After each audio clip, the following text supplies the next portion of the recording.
Sun goes down, fades away. Lifeless fingers, red decay. Darkness comes, slow moving mist hides the land inside its fist. The riders come, sworn to obey, to chase the colors from the day. They ride on through with a thunderous sound, shakes the mountains and cracks the ground. Power, can you feel that power? As night rolls in with the witching hour. Power, can you feel that power? Across the land, can you feel that power?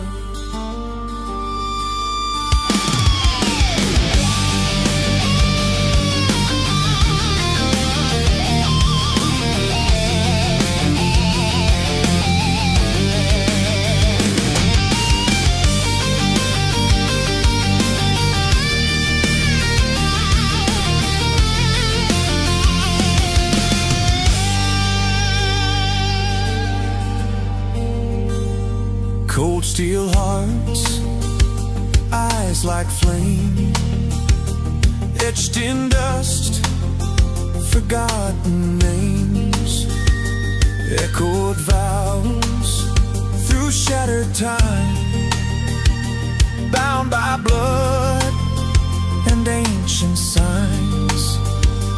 Engines howl like beasts unchained, blackened skies ignite the rain.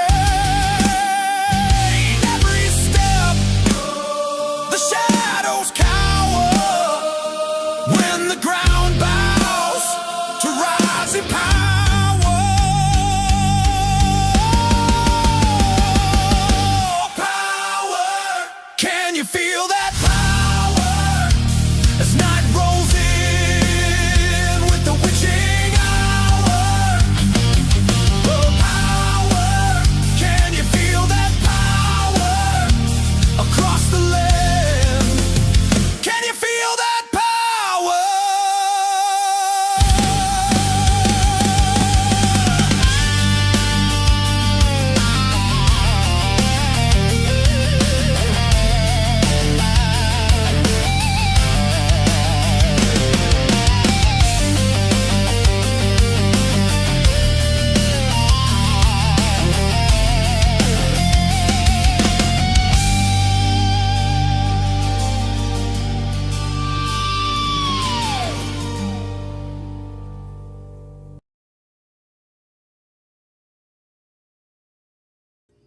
Now we have microphone not in the right place.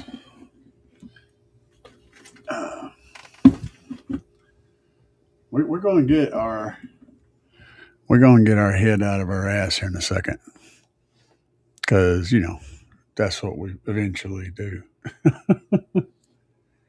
um, that was an interesting sound. Yeah, that wasn't me. It was the microphone. What's up, guys? Jads Holloway says, "Good evening from Sedalia." Is that Mississippi or? Let's see here. See, Stu is in the house. What's up, Stu? Timmy Brelds. Timmy Brell. Let's see. Breldsford. Good evening, man. I'm sure I still managed to mispronounce that name, that last name. That's one of them good ones. Sounds kind of Irish. Stu. Missouri. Ah, well, yeah. They're closer. I don't even. Where the hell is Sedalia? I should know that. I probably do. See, it's what happens when you get old. Your brain's like, you know what? Screw your ideas. I got my own. Yeah, reality just kind of drifts out the window, and you know, you just latch on to whatever crazy shit comes flying by. Um, so I busted out my list of questions. I keep adding to this list. So when I see a good question and a good general question pop up anywhere, I pop them down in my list, and I keep this list. It's kind of a dry list of general car audio questions that people ask that I find interesting. So the first thing I wanted to do is announce that tomorrow, which will be Saturday, the 1st, August, July, August. Yeah, I guess it's August. The 1st is going to be Saturday and Sunday over really close to the Plaza Shopping Center, right out in front of this little pool hall there in that strip mall. We're going to have Saturday and Sunday, we're going to have a show with Bass Horse. So I'm going to be at both of those events. That's my plan anyway, unless there's too many people telling me to turn it down. In that case, if Saturday turns into a turn it down festival, like, oh, you need to turn it down, you can't play loud or whatever, then I may or may not be showing up for Sunday, or because I don't like turn it down spots. But we're hoping it's not one of those situations. So we got that coming up, and then there's another show at Carmel Car Audio, and I forget exactly when it is. So you'll have to look that up. It's Midwest SPL show. I'll be at that one too.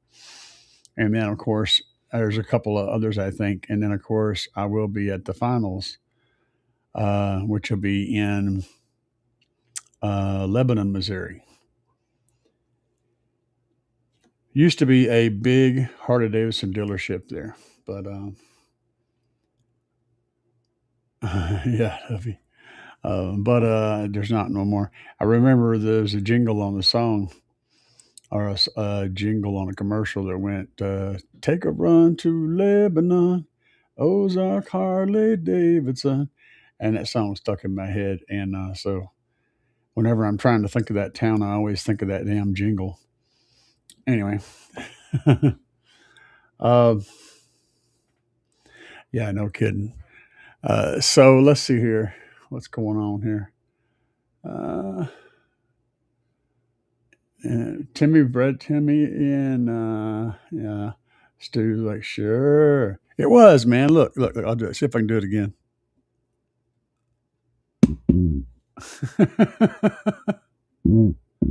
It's not me, man. The mic is really, really tight. This mic stand, guys, is freaking awesome. I did a review on this thing, and it is just so sturdy. I don't know what you'd want to, and of course, you can tighten it up even more. I could hang like probably 3 or 4 pounds extra weight on this with the mic, and it just wouldn't care. And it has a very wide range that it swings. You know, it's just really good. I'm really liking this mic stand. I can appreciate good equipment that works properly. Dubby is in the house. What's up, Dubby? Dubby said, I sniffed a burnt out pile voice coal once. Couldn't get back down to the ground for 3 days. That was, was that high. Ooh, man. Holy cow.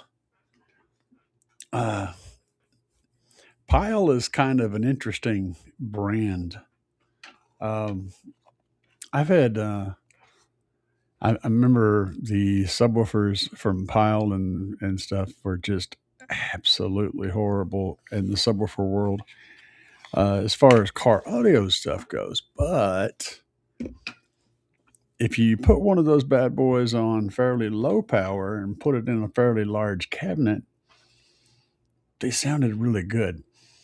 So it was kind of like they took home audio gear or pro audio gear and just sold it as car audio gear. It's almost like they just rebranded a bunch of stock because it really worked well in that environment, not so much in the car audio environment. It was way too easy to pop those subs. They were like 100-watt subs, and people were putting twice that much power on them and they just went pop really quick. But if you kept the power low and the box big, they sounded good. Never were super loud, but they did sound pretty good. The pile driver, yeah. That's a good one, Stu. Blue Wave highs. Let's see. Oh yeah. I have. I've come to a few shows like that, and then I'm like, yeah, no, I'm not so much. Because I mean, I demo. I mean, I'm not out there to sit.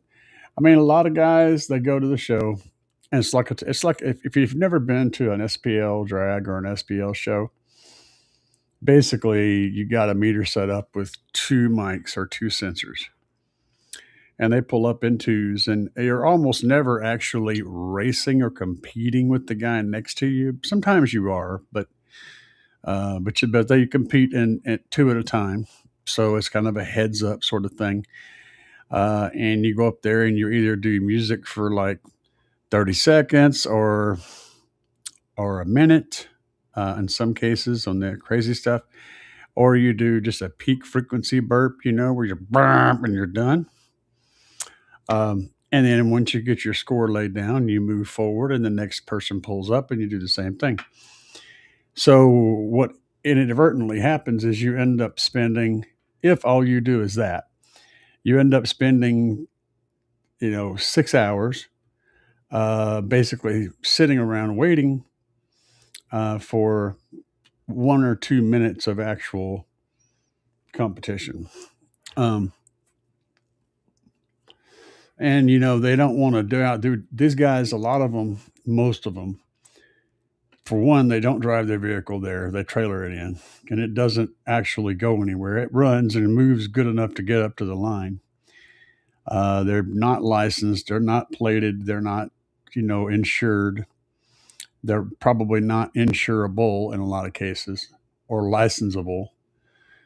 They're basically just rolling SPL projects, and they'll cripple them up to the line, do their thing, and then they have them sitting over there off to the side, either idling or running off of shore power, getting to charge the batteries up to get the batteries absolutely topped off, so that when they go in for their next pass, the main run, they have enough power to get that maximum XPL.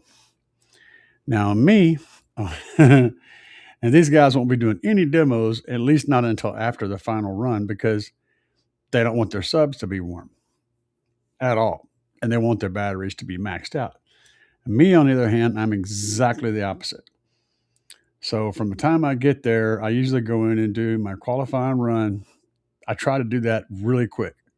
I try to be the first one in line for the qualifying run and get that over with. My subs will be cold, and I'll get my best score usually then. And then I will demo all day, full tilt, as hard as it'll go, beating the crap out of it. Clip in, max power, everything it's got for hours and hours. Engine running, keeping the batteries charged. When it comes time for me to give my pass, I may have let it sit and cool down for a few minutes, or I may just tell the guy he's got to get out so I can go do my run. I'll pull over there and do my run. and go right back over to where I was and continue the demoing process. That's how it usually goes for me. So, and I drive my shit there. It is legal. It is running. It is street legal. It is inspected. It is insured. All that stuff. And I'll be competing against those other guys that do what I said before. Sometimes I beat them, which is really fun. But that's how the two different things happen. And there's a couple of guys like myself, me and a couple of others that do that demo. But I'm the primary one that actually demos like all day. And that's what I do is demo.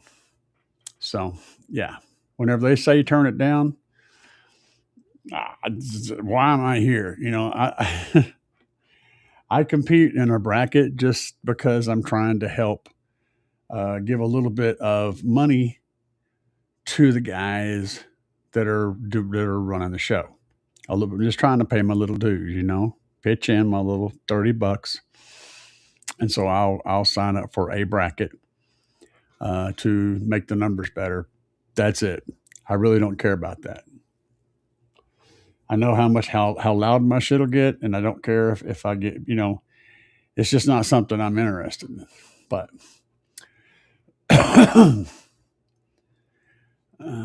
Stu said, I'm just hoping I can mow this weekend. Oh man. I have yeah, when we moved in here, there's this guy that was mowing. I saw him mowing his yard because we have this tiny amount of grass. It's like a tiny amount on the side of the driveway, and then down the side of the house, and then just a little bit behind the house. It's a tiny little chunk of grass. And I asked this guy, I said, how much would you charge me to mow that little tiny chunk of grass over there? And he looked at it and he's like, I don't know, man. He said, I'll just mow it for you for free. And I was like, well, okay. So he mows the shit for me for free. When he mows his grass, he comes and mows and he weed eats and everything. It's very cool.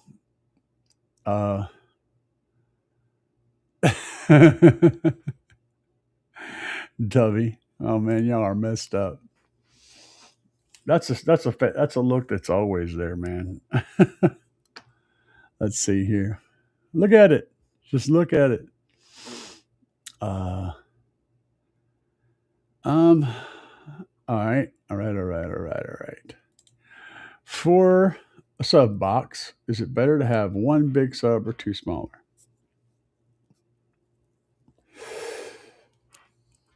Provided you have the baffle area to do either one and the box airspace to do either one, a single sub is always going to be a cleaner and less difficult to get perfect sound than multiple subs. Now, it's like you're not really sacrificing anything noticeable by running multiple subs as long as they're all done properly. But if you can pick between the two and you get the same amount of cone area and or excursion all combined out of the single sub that you would out of the multiple subs, you're always going to have a cleaner overall sound out of the single sub. So it's that last little 5% or 2%, if you're wanting that, and it's going to be slightly better. It's going to be slightly better because your port is in one space in your box if you're running a port. And your subs are, if you have multiple subs in the box, they're not in the same location in the box relative to that port. So it's going to cause some slight weird things to happen where you're not going to get that with a single sub on a single port.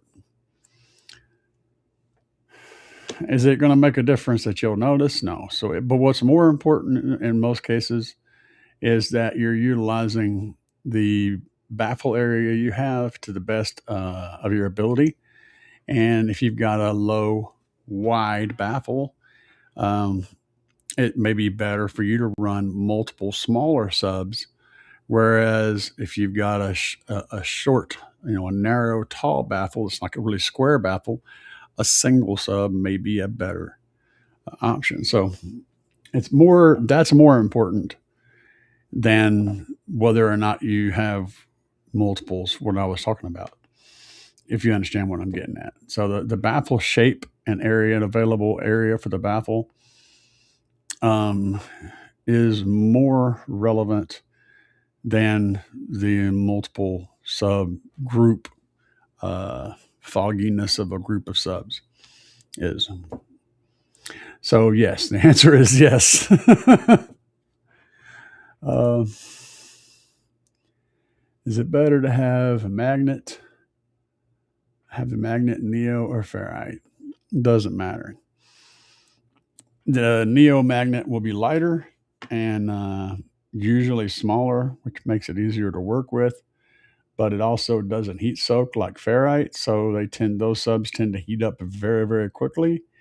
And if you're used to running ferrite motors and getting them, banging on them hard, you're gonna blow the neo magnet. You're gonna blow the coils in the neo subs because they're going to heat up much faster and they're not going to hold all that heat.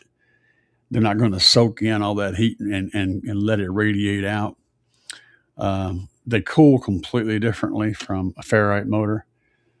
So that's really the only difference. If you're going to burp subs, if you want to burp, then Neo is fine. Burp, done.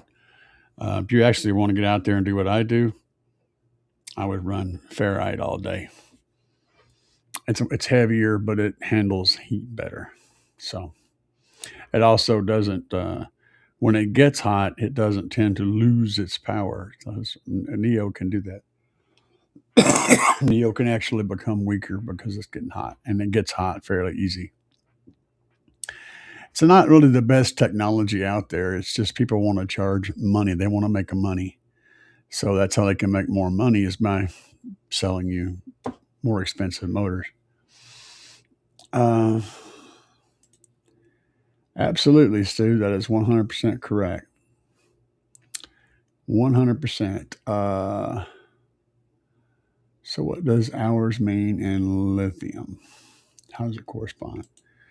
If you're referring to amp hours, okay, amp hours in all batteries means how many amps a battery can discharge per hour. So a 100 amp hour battery, in theory, can discharge 100 amps for 1 hour or 1 amp for 100 hours. That doesn't matter what kind of chemistry you're looking at. That's what that's supposed to mean. There's a limit to that.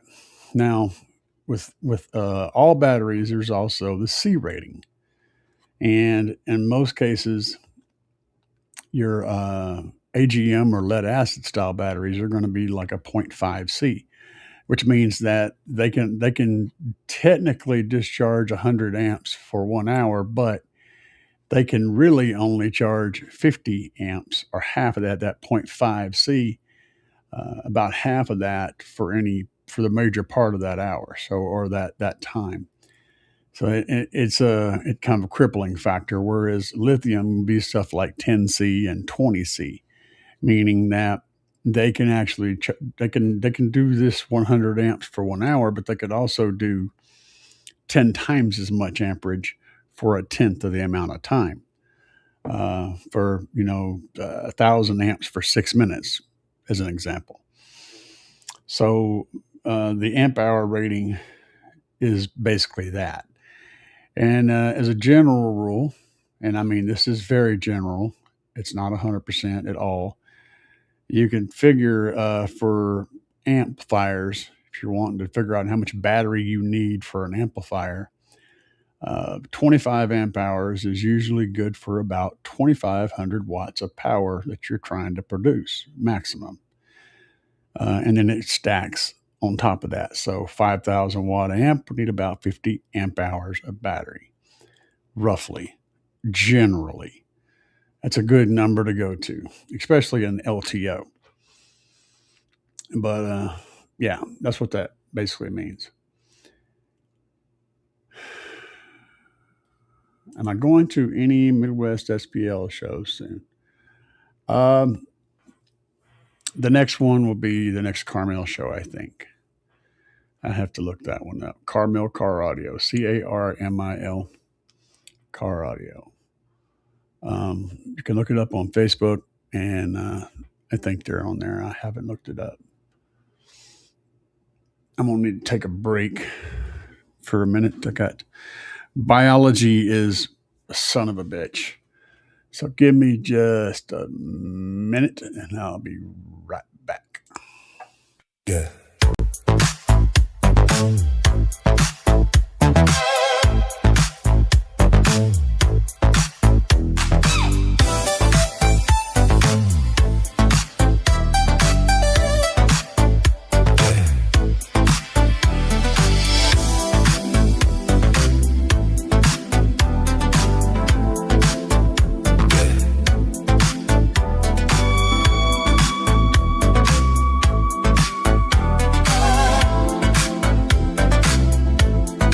If you wanna move, then drop that low bass. If you wanna move, then drop that low bass. Low bass. Drop the low bass. Drop the low bass. Yeah. If you wanna be loud, lay it on the ground. I said loud, lay it on the ground. Yeah. If you wanna drop it to the ground. If you All right, let's see here.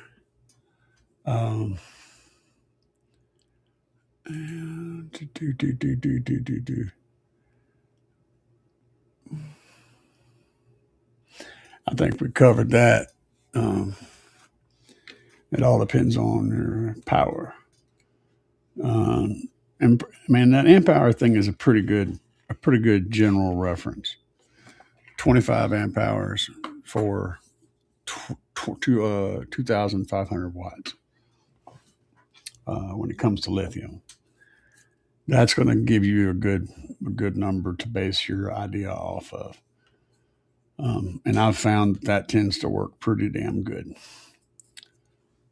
And the reason is most lithium is 10C or better, meaning that at the lowest is 10C, and at 25 amp hours at 10C is 2,500 amps, which is right on the money for 2,500, or for I'm probably saying that all wrong. 250 amps. Is that right? Yeah, 250 amps, which is right on the money for 2,500 watts. And so as you build the system up, just keep that amp hour rating in mind, and you'll be in pretty good shape. Be sure you don't have, use good solid lug connections, and avoid stuff like this. Don't use these things in there. Basically, you don't really want connections like this, where you just put a wire in here and put a bolt in it, tighten it down inside there. You know, the little worm drive screw thing in this hole. You want to avoid these as much as possible. You got to deal with them on the amplifier. But you don't want to introduce any more of these things in your system than you have to, because they're usually a pretty good voltage drop, and they're going to hurt your overall performance of your system.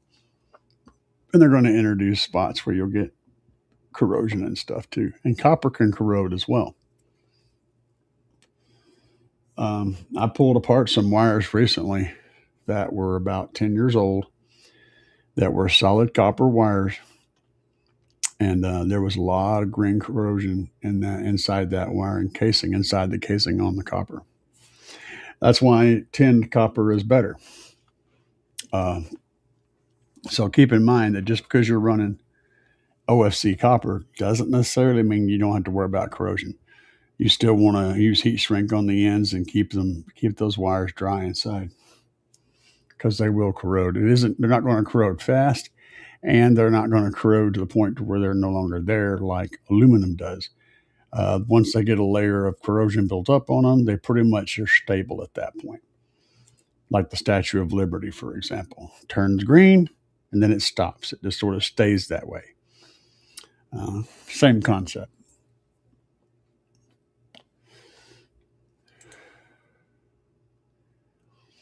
If I have small subs, can I set the higher? If I have small subs, I can set higher the crossover. Yes, typically smaller subs can play higher frequencies before they play out, but they're usually going to start beaming pretty quick, and so you don't want to try to do too much crazy stuff with them. And as an example, if I use this skull can here as the subwoofer, the speaker primarily, and you say you got your subwoofer set at, say, I don't know, 300 hertz roll off at the top. It'll be fairly, now I'm pointing this is the speaker, okay? So it'll be like nothing, right? So as it gets right to where it's pointed straight at you, it'll give you a whole lot of sound at the higher frequencies. But as it drifts off to the angle just a little bit, either way, it'll drop significantly in output. That's beaming, okay? And you don't really want that because that's going to make it really hard to tune in your vehicle. Really, really hard. It'll make it sound like bad. So most of your subwoofers don't play highs very well, but yes, you can get a little bit more highs out of them. Typically, if the cone is smaller or if the cone is lighter. It doesn't have to be small. It can be lighter. I mean, look at guitar amplifier. I've seen guitar amplifiers, 15 and 18-inch drivers in them. They play highs all the time, but it's a very, very light, very, very sensitive cone. Even though the size is big, it's very light and sensitive. So it has to do with the moving mass of the motor, the mechanical the mechanical mass of the motor and the mechanical mass of the moving parts. What kind of a frequency range it can play at. But yeah. J-Rock, did I get Brightspeed internet? No, I have Verizon internet. I have the 5G set up from Verizon that I use on my phone. I have a little Dimaflitchy that plugs into the wall. It's wireless. It pulls 5G from local 5G network, and it's wireless in my whole house. And it's wireless connection to the internet and a wireless connection to my devices. It's been very good, and they kept the price the same. So I'm very pleased with it for now. J-Rock, yeah. Yeah. I know who he is, I think. My Avatar 12. My Avatar 12 said 2.0 cubic foot enclosure was good, but a larger box make a difference. Absolutely makes a difference.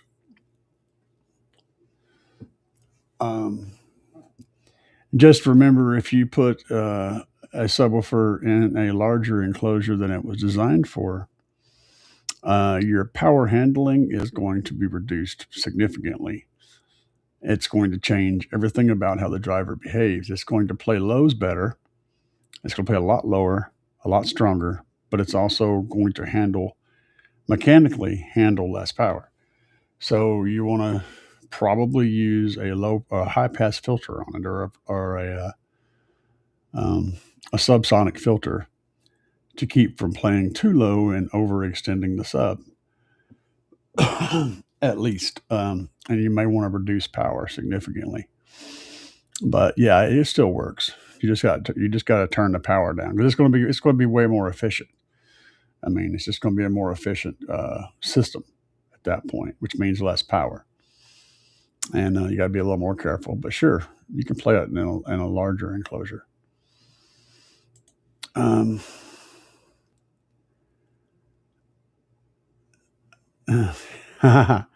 cool, man. What's up, Joseph? So, what's up, man? Hope you're doing well, dude. I'm doing the best I can. I'm sorry, guys. I didn't pop on here last Friday. I was in the middle of doing all that work in Chris's roof, and we was out there till like 1 o'clock in the morning in that Escalade, getting our butts kicked. But we got the roof we got the roof in a state to where all we're doing now from this point on is mostly dress up work on it. But we've got a lot more stuff to do to connect to that. But we got the hard pain in the butt part done to that roof. That's cool. I'm glad you're here, bro. You and little man.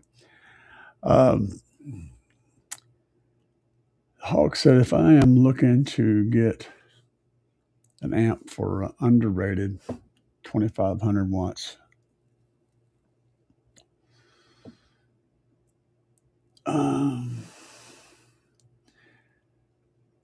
if it's me, okay, if it's me, I can only advise myself in this stuff. But what I do is I would double that. So if you're looking in for a 2500 watt subwoofer amplifier, I would look for an amplifier that plays around 5K. But that's my personal opinion of what I would do. I typically like to do 5K because it's going to, after impedance rise, it's going to be producing about that 2500 watts RMS. And I tend to get away with that math. That's what I've been doing for a while in the Tahoe. So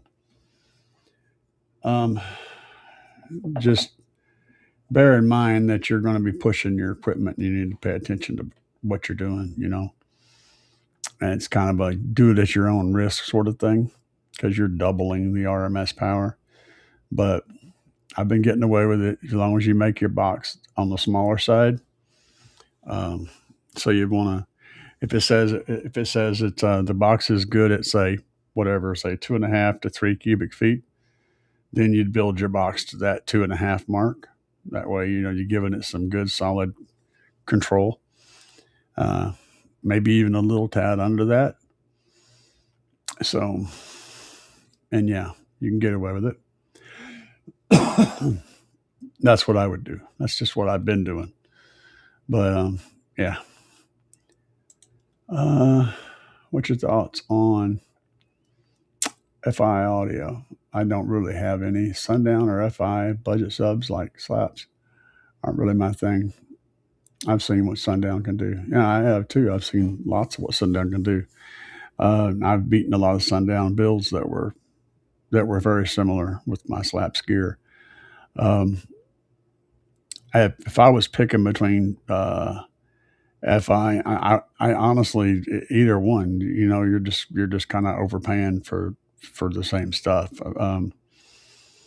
A lot of the guys that are running Sundown full bridge amps are like, I'm like, yeah, well, you paid this amount for your Sundown full bridge amps, and I paid this amount for my slaps amps. And if you take the covers off of them, they look a lot alike, except for the fact that the slaps amps actually have some better components in them than the Sundown full bridge amps. So just paint whatever words you want on there, and or you can pay twice the price for a different word to be on there. But it's up to you. I'm all about making power and not trying to spend money that I don't want to spend. But I get it. If you want it to say a certain thing, then get that. I'm just past it, man. I got past it a while back, and I started testing equipment and really pushing stuff and testing different equipment out. I've totally got past brand names. Brand names are something I don't even care about anymore.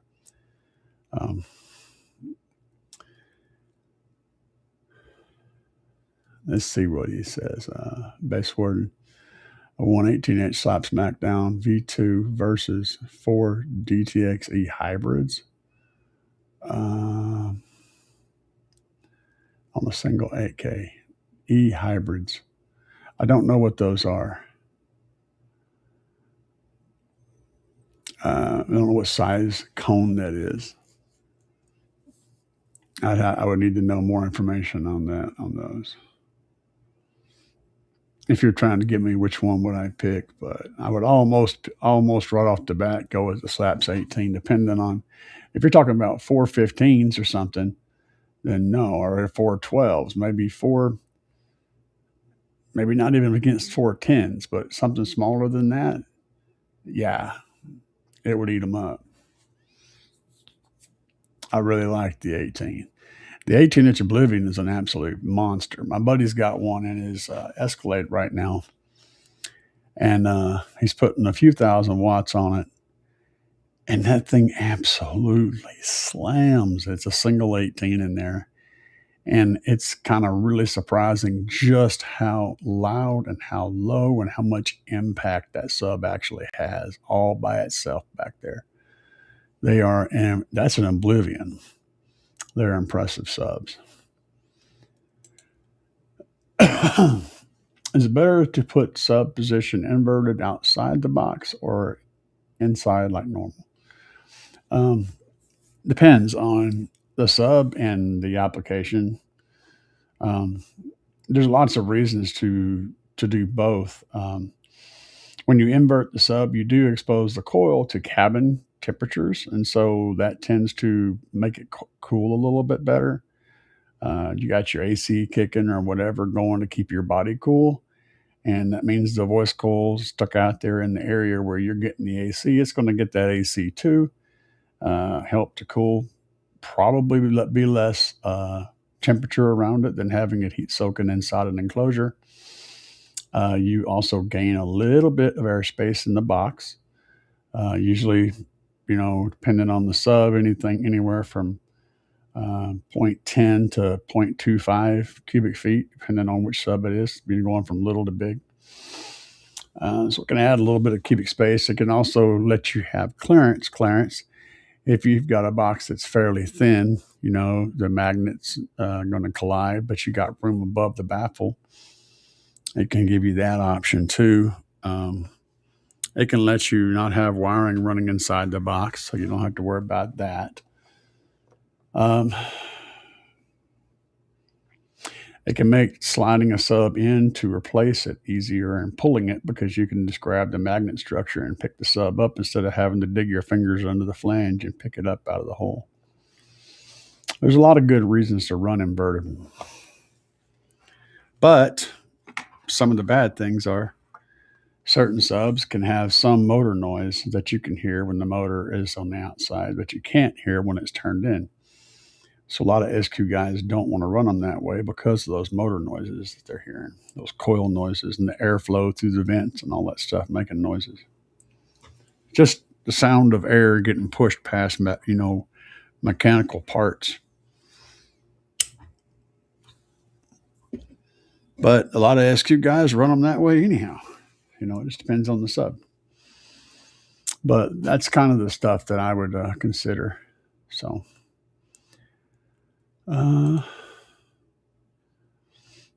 definitely looking at Trunk Thunder Lithium 5K or 10K. Yeah. Solid choice, man. I run a single 12 system, but I want to be absolute most out of the sub. Yeah.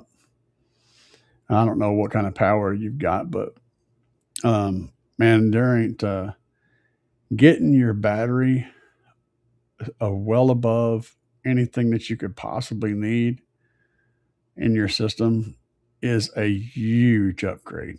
I mean, it's huge. I'm running two of the Trunk Thunder Lithium 10Ks in my car, and I'm running them on a 5K amplifier, and not having to worry about voltage ever is such a big thing. It makes the whole system just so much more reliable and so much more consistent. Um, so yeah, that's 100% good idea. It might take a while to get them, but he gets in shipments. Just stay in touch with him. He'll let you know when they're coming in.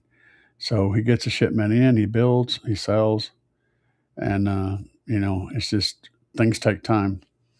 So good things to come to those who wait. Yep, heat shrink always, absolutely. I want to keep the wires protected. I like using marine grade heat shrink, and the stuff that I use is this cheap stuff. It's kind of fascinating because it's definitely not the most expensive um, heat shrink out there. I get these little packages that have 10 lugs in a package for like $6 or $7, $8, something like that. It comes with 10 lugs and it comes with 5 red heat shrinks and 5 black heat shrinks. They're cut. I buy these little boxes of these. And that heat shrink is really thick, has a really thick amount of glue in it, and it's very, very good protection. Whenever you heat shrink it up, it creates a really good, thick, heavy duty shield around those wires. And the glue melts and gets all in there. It does a fine job. And I haven't been able to beat the price or the functionality of that stuff. So yeah, I'm a big fan.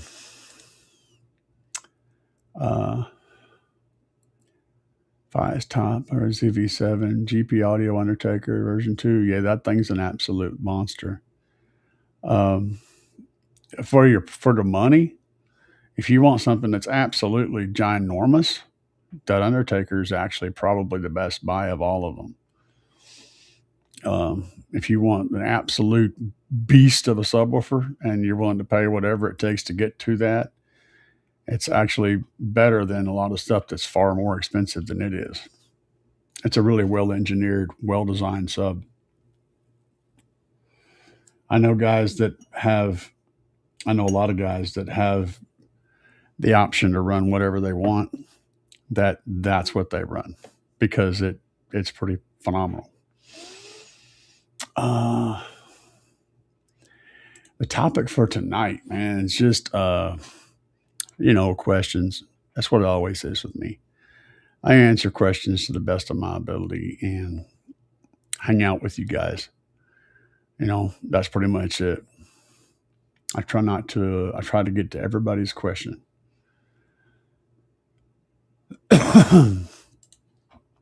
All right. How can I know where to set the subsonic? I usually do it by ear, but you can, if you don't have an ear for it and you don't want to take a chance on slapping your coil against your backing plate, usually the FS of a driver is a good starting point to look at something and know. If a driver has like a 32 hertz FS, for example, that means that at 32 hertz, that driver is going to be like, okay, when you push a kid on a swing, right? And if you try to push them faster, they just kind of wobble. They don't really go faster. The chain gets all messed up. All right. But if you push them at exactly the right speed, they actually increase. You increase their swing.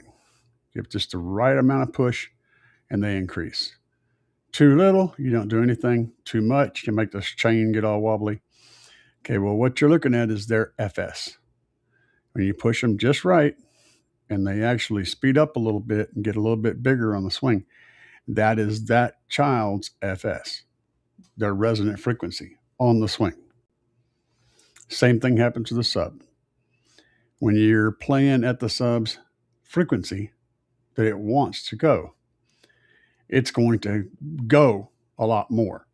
So you're going to end up with a lot more movement. All right. And that is where you got to watch for control. And it's usually somewhere between 28 and 45 on a subwoofer, somewhere in that range, depending on how big it is, how heavy the motor is, and all that stuff. But anything once you get below the FS, you're in kind of dangerous territory of overextension. As a general rule, if if you just want to look at it and look at it and go, where do I need to set this at right now before I do anything? Try setting your subsonic frequency, at the FS with like a 24 dB roll off, or a little below it. And that's a good generic starting point. But for me, what I typically do is I listen to it and let it play a sweep and at lower power and then turn the power up a little more, turn the power up a little more. And then whenever I finally hear it start to hit that voice coil, I know where my subsonic is. And I'll set my subsonic filter up to where I don't have that happen when I play a sweep. And then I'll increase the volume a little more, make another little adjustment to the filter until I'm running at full power through the whole sweep without anything making any mechanical noise. Then I have my subsonic filter set. But you got to do this very carefully, and it's not good for the coil to hit the back plate. So it's like you kind of have to listen for it and look at it. You got to look at it, you got to listen to it, you got to take it easy, and it's kind of a risky thing to do. So this is just how I do it, not how I'm suggesting everybody else to do it. What's up, man? Alexander. Yeah. Alex, I always have Alex Dantzler. Alex Dantzler. I love you guys' names. OG, man. I'm dead. Old guy is what that means. There you go, Stu. You can tell him. Stu's going to explain it way better than I did.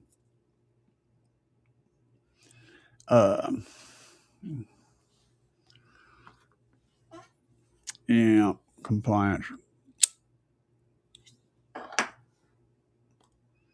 Yep, there you go. What he said. 118 or 412s. Okay. 412s is going to outperform a single 18, given they're both in proper boxes. And yeah, pretty much across the board. There's just way more cone area on 412s versus 118. If we're talking about something like 4.8s or something, yeah, I would go with the 18. 410s, personally, I'd probably still go with the 18, but 410s would actually, the right 10s, similar 10s, would outperform the 18. 412s would definitely will. But hang on a second here. Let me look at something.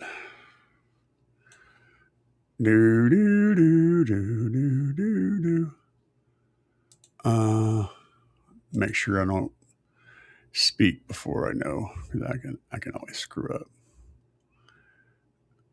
Yeah, there does exist the SmackDown 12s, 3,000 watt RMS subs. So there is that. That would be my choice. The DTX.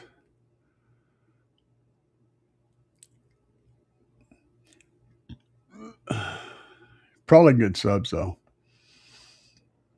That'd be a close comparison. If you've already got the subs, then yeah. But if not, the SmackDown 12s are $469 a piece and handle 3,000 watts RMS.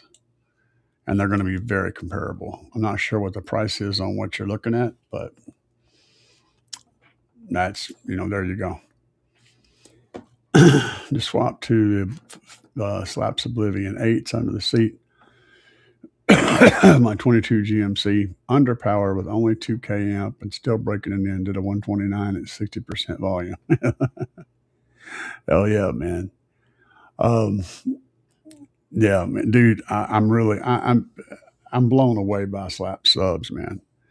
Um, I really am, and I just keep installing them, and people shit because they keep working. Got buddies that have come to me that have blown subs and blown subs and blown subs, and I'm like, dude, you know. And then they come in, they pick up some Oblivions and put them in there, and they just run them forever. Same thing with the slaps amplifiers. They just go and go and go and go. Um, they keep working. It speaks for the equipment speaks for itself. You know, I don't have to sell it. I'll just listen to it, hear what I do, and see what I do with it every day. And you're like, okay, shit, man, I need to get on that, you know, because it does the thing. That's all I can tell you is it does the thing. It does it repeatedly, reliably, over and over again, even with me torturing it crap out of it like I do. So I don't know. Have you ever removed the mid and tweet from a three-way? If so, how did you use them?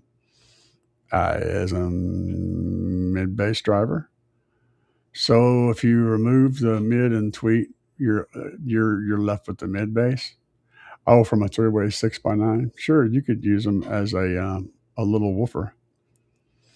You could use them in a bass cannon. In fact, some of the earliest bass cannons used 2 6x9s mounted in a isobaric configuration. They were mounted face to face with about an inch of spacer between them. One was wired out of phase so that they doubled the motor strength. And then they used that in a small tubular enclosure with a port, and it absolutely hit like a truck. And they were just 6x9s. That was a pretty common thing to use in the early bass cannons, was the 6x9 drivers mounted isobaric. So yeah, you can do some stuff with them. GA said, what brand of smokes? Cheap, man. I'm a cheap bastard. So 24/7. I don't know. My wife buys them. They're cheap. Let's see here. Maybe taking the subs out tomorrow, since I will have, this is Joseph, have a little man with me to help with lifting them out. Hell yeah. That's awesome, dude. That's awesome. I love it when you guys work together. That's always cool. Robert says, what class of amp for tweeters? Well, I run class D on everything. There was a time when in the early 2000s where mids and highs amps, the class D mids and highs amps, were not all that clean. They were less than perfect. And so a lot of people that grew up in that age had trouble with them, and they only ran class A, B, and shit for their mids and highs. And those people are still around. They're old like me, and they never made the shift, even though the amplifiers got far, far better. And now you really can't tell the difference between a decent class D amplifier or a class AB in sound output quality. They sound exactly the same. But, you know, there's some people that are still got the pinky in there with the Grey Poupon. Yeah, they'll tell you that you got to run class AB and whatever. I run class D.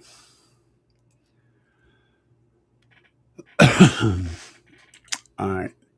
I'll answer that question here in a second. I do need to take another little break. Again, I have biology that's kind of broken. So give me a minute and I'll be right back. And that's a very good question, and I will answer that question for you. Yeah.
We are back. We're back.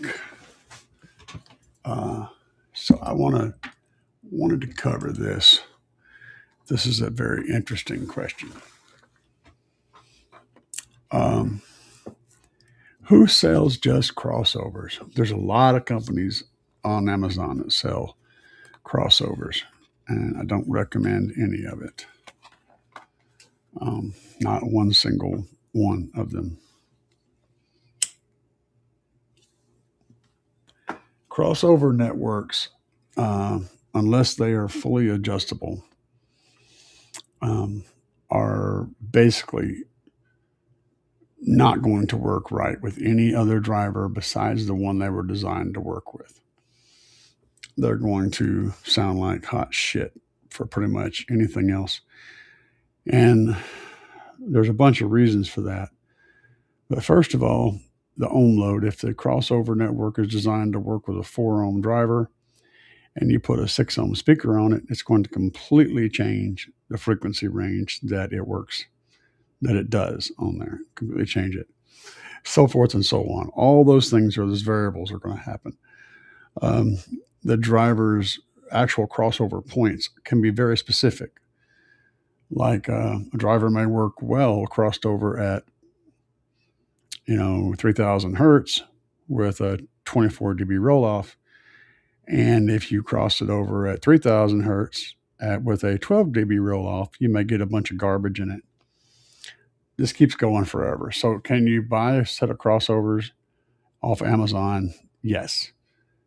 But you're not going to be happy with the results you get out of them. And I've tried to mix up crossovers with other stuff. It never works. It never, ever works. A passive crossover network can work extremely well for the drivers it's designed for. And it will work very well for that. It does lose some heat. You do lose some power in the crossover, of course. You lose control, but it is a very good mix. It's going to give you a very, very good mix for those drivers that it was designed to work with. If you try to use any other drivers with it, you're almost always going to get hot garbage. So while they do exist, I don't recommend you buy any of them.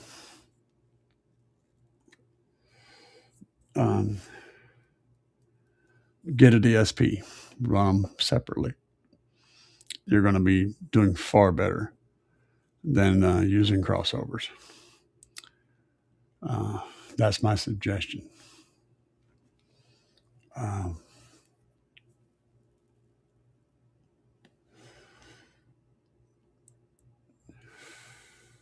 Yeah, there you go. So yeah, get a DSP, man. Just get a DSP and buy amp that stuff. You're going to be happier with it. You're always going to be happier with it. Yeah, I have the 18-inch Smackdown right now, but it wasn't happy in my box.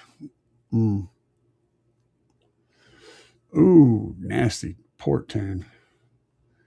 That thing wants like a 28. That's like 10 hertz too high for me. I wouldn't do nowhere near that. 5.5 cubic feet, yes, but that port tuning is way too high. The port's about right. 100 inches of port, yeah. Oh, I see.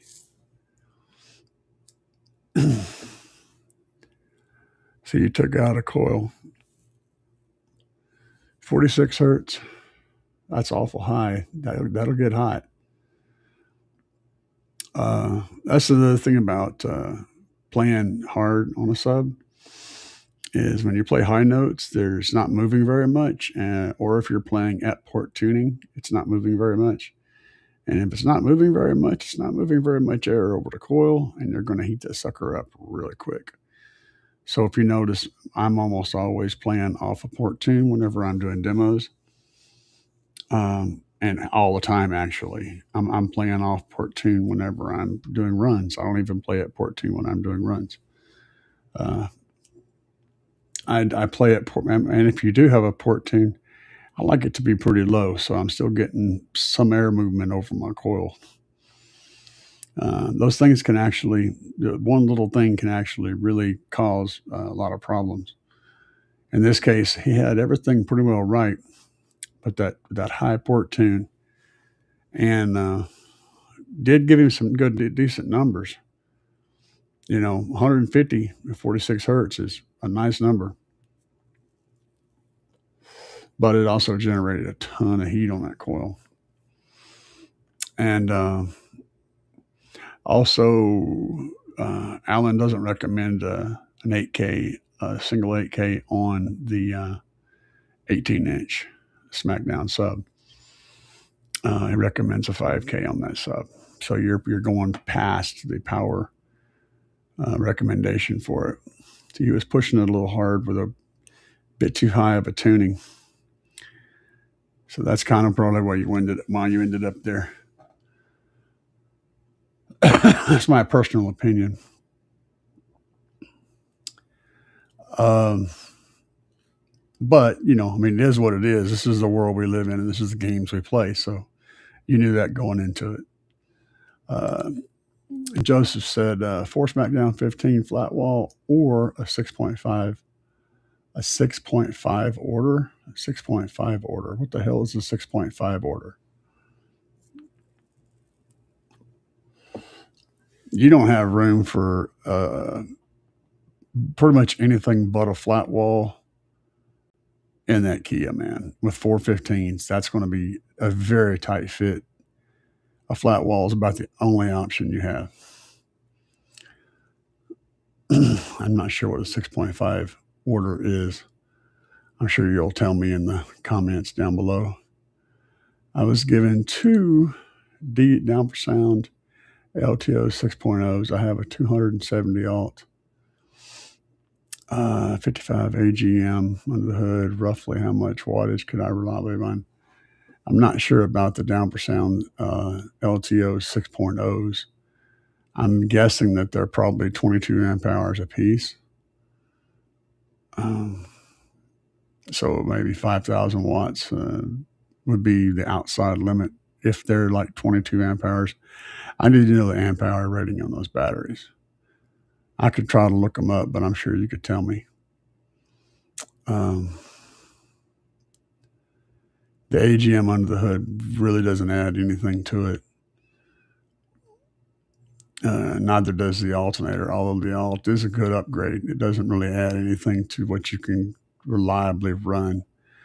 You need to be able to output enough power all at one time. That's the key.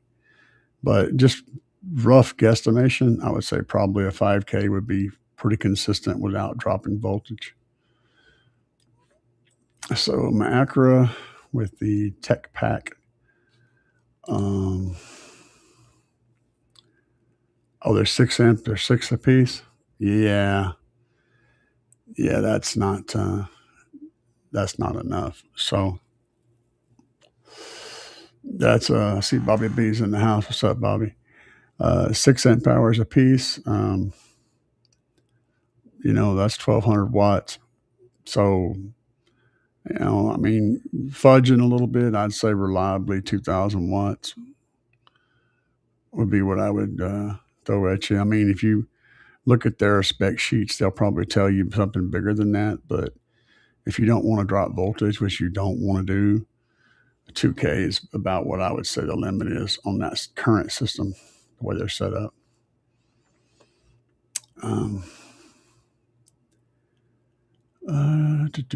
Oh yeah. So my Acura with the Tech Pack can only run certain amps. How does a DSP help versus plug and play? I want to run the DB Arnold 6.5s for the punch and focal highs for the clarity.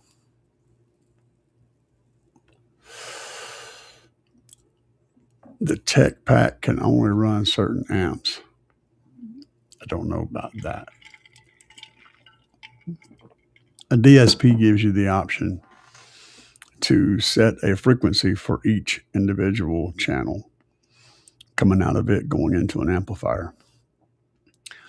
So you can, on each individual speaker, that's on that, well, on each channel, which would be one channel per speaker per se. You can set up your frequency roll off. Where does it come in? Where does it go away? You can also EQ each speaker individually and time align each speaker individually and adjust the phase of each speaker individually. All that kind of stuff. You can do so much stuff to each individual speaker, which allows you to get everything sounding perfect in your vehicle. It gives you the control to do everything in the vehicle. It's far better than anything that's going to be like a plug and play kind of a setup because of the amount of flexibility that it has. It's like if you have your engine in your car and you have the controls on the dash to adjust your fuel, your air, your shift points, your RPM maximum, your all this stuff. You can adjust it all, having the little dials for everything in your engine and being able to tune it, exactly where you want it all the time. It's that kind of functionality versus, having a button for high performance and a button for economy, it's just a whole different, it's a game changing piece of equipment, man.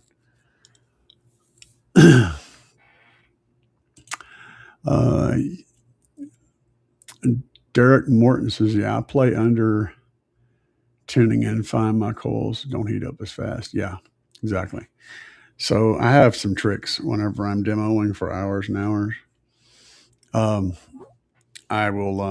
play a lot of stuff at around 35, 36, 37 hertz because that's where my loudest SPL is in my vehicle. And then if I notice my coils are warming up, I'll switch to some like 32 hertz, 33 hertz stuff, or 28, 29, and just do a couple of really windy low demos to bring the coils, to keep the coils from getting too hot. But I'll keep playing. It keeps going and going and going and going. And my port is tuned at like 24 hertz. So I'm hardly ever play anything at my port tuning. It's usually well above my port tuning in my vehicle. But that's just how I bid it. And if I play at my port tuning, which is a low, I usually don't play full power. I can, but I usually don't. And my shit will hit about 125 degrees Fahrenheit at the dust caps, and then it won't get any hotter than that. It'll just stay right there. So I've got a good balance of power and control and all that stuff kind of built into my whole system. And it's stable under crazy circumstances.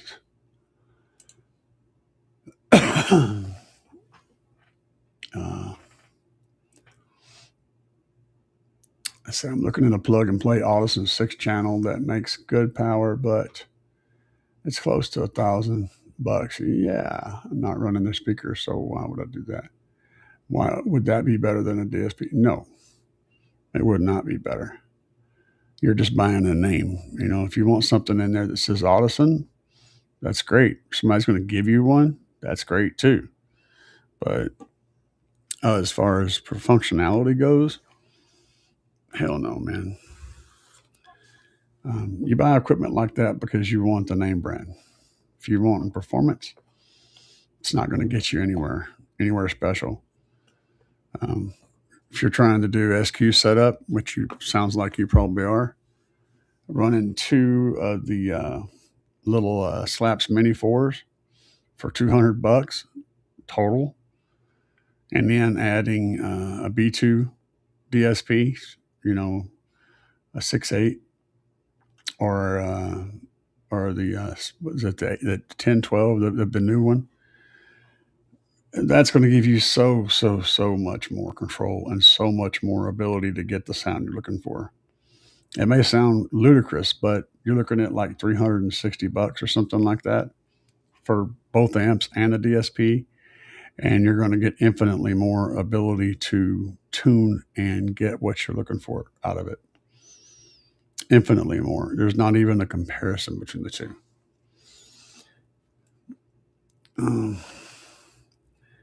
What's up, Bobby?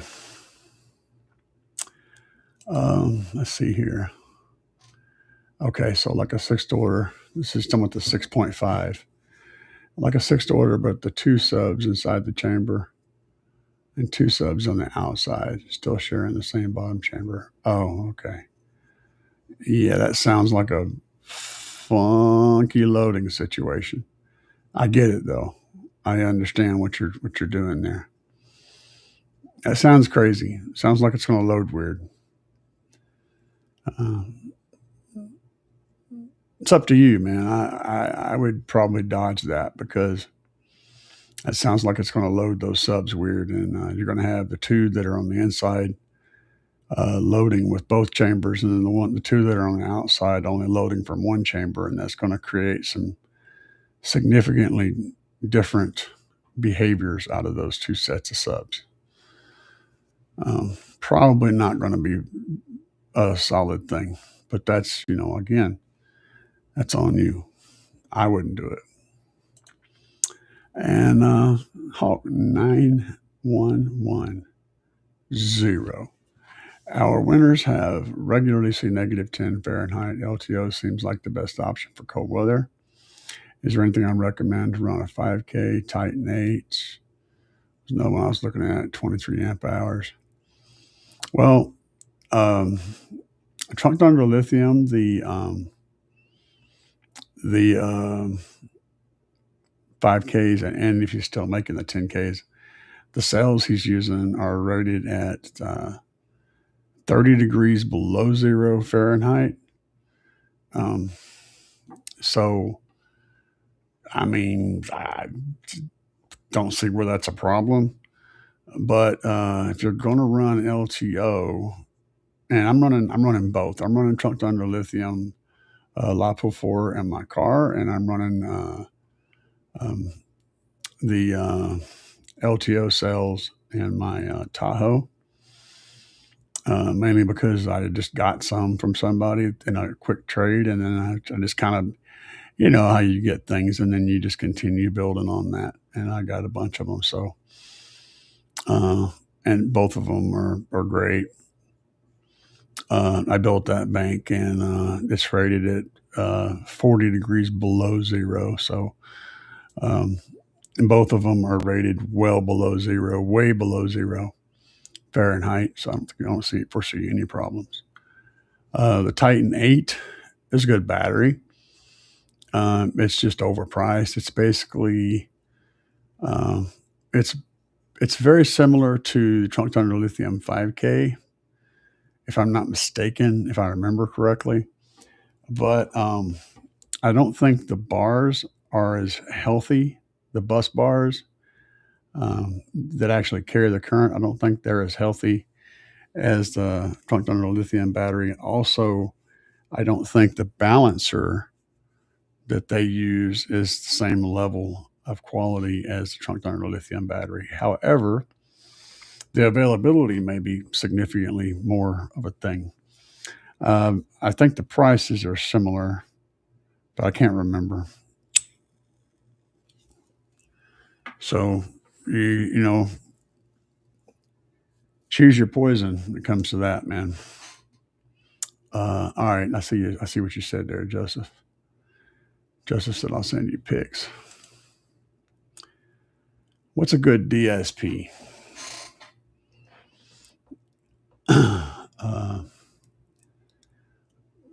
Yeah, man.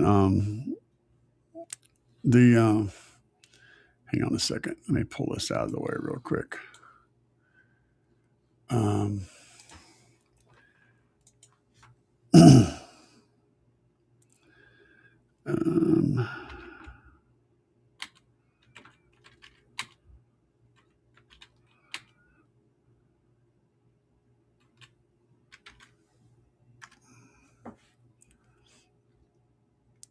All right. So here we go.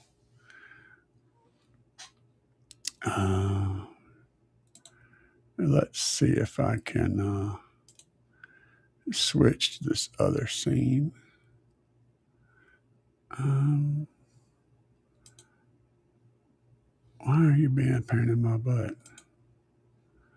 Okay. The final countdown. Oh, it's adding scenes down here. Oh, Jesus. Oh, but Jesus. All right. We'll do that. Share. So this is the 610, okay, from B2 Audio.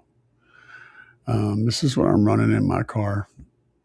And it's also what we're running in Chris's build. It's what we ran in Troy's build. And there's a few others out there too. It has been dead nuts reliable. And, well, you see the price. So this is what I recommend. And if you use my discount code, you go here, B2 Audio USA. That's important. You'll notice it says USA because it won't be on the B2 Audio page. Or you can go to Big Jeff, either one. Slap this in the cart, use my discount code CAE. It'll knock a little chunk off the price, even lower than what it already is listed.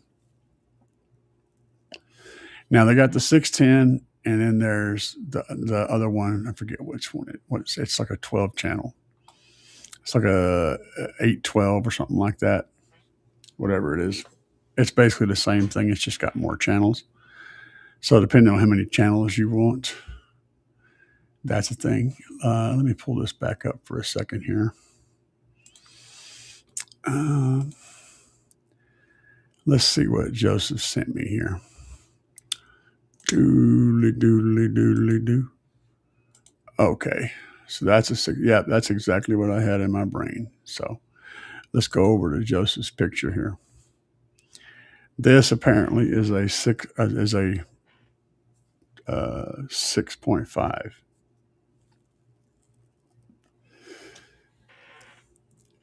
Yeah, that's going to create. So these subs here are going to load from the chamber here and from this chamber here. And these subs are only going to load from the bottom chamber. And that is where the problem is. They're not going to load the same. And you're going to get different behavior from these versus these. I mean, I don't know how good it's going to sound. I mean, you probably heard it. But also, his port is teeny tiny for this setup. That's going to be one seriously noisy port. That port's going to make a lot of noise. I would like the smallest port I can even close to recommend for an 18-inch sub is like 36 to 38 inches. And I'm generally pushed more towards 100 inches per sub. And so that port looks like maybe an 8-inch port, which is tiny. Now it is flared, but tiny. Yeah. And even if you take this whole space down here and that looks like a 10-inch port hole cut out maybe. If you take that hole and you made it a 10-inch port, a single 10-inch port in here, you're still about half of what you should. This setup should have two 10-inch flared ports. That would be close to 200 square inches. One would be, if it's flared and it's clean and it's really nice and and you're just wanting to make SPL, one would be okay. But for anything besides, burping and shit, you will run two. So yeah, you would basically, yeah, this is a mess.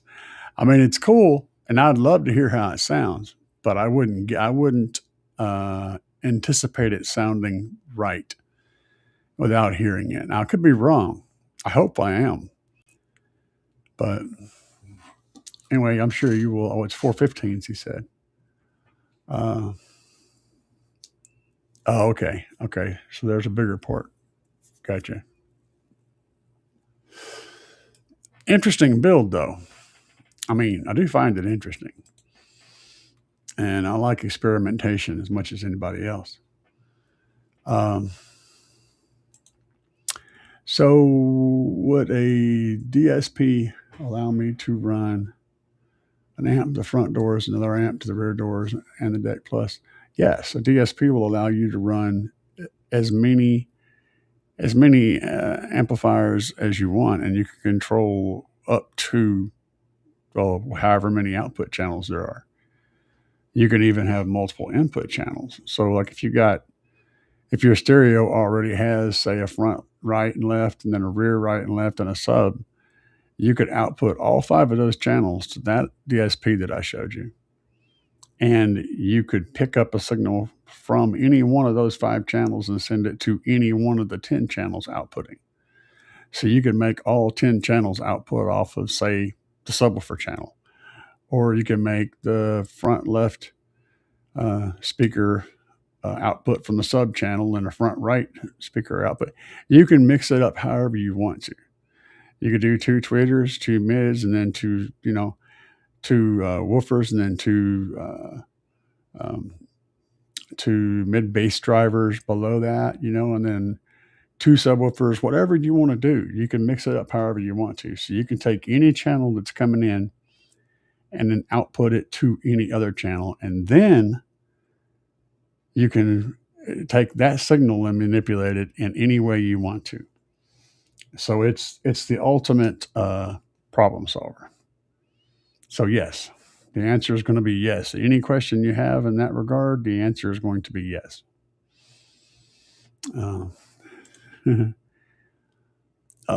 For Stanton 8K. Okay. That sounds about the right amount of power. 415s on 1.8K. That should slam pretty hard. I just don't know about that box design, but I would love to hear it though.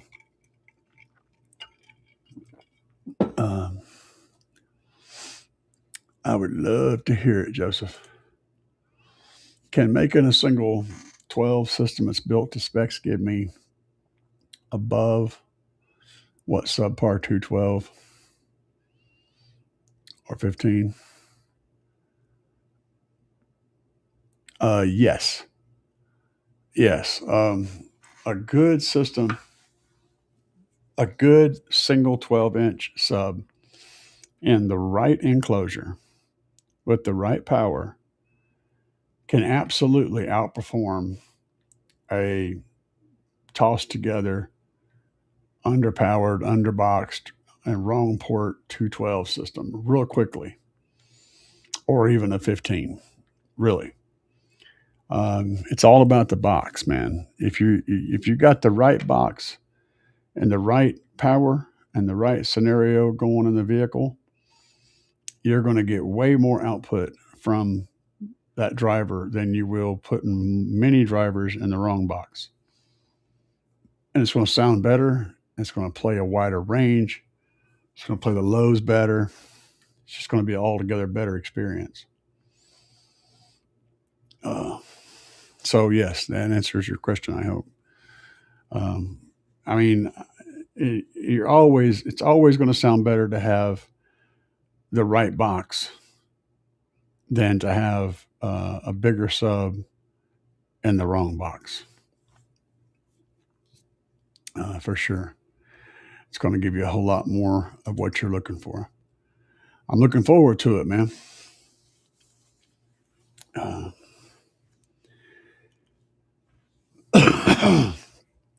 But yeah, guys, I've been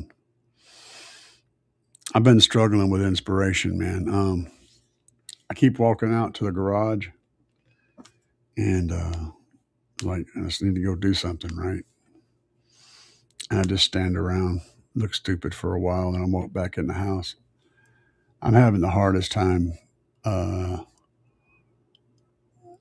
Sometimes it's rough keeping my creative juices flowing.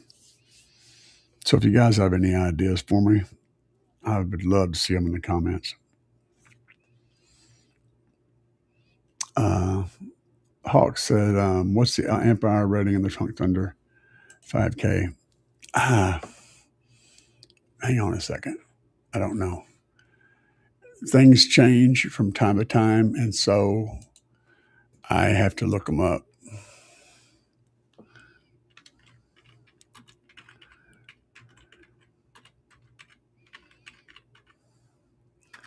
I usually have a tab open for these guys for the 5K, which are currently out of stock, but they will be back in stock. You just got to stay on top of it.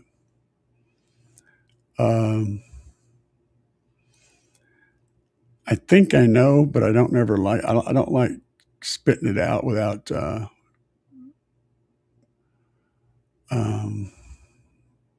without looking it up, making sure I'm not speaking somewhere where I shouldn't. It's not listed here, unfortunately.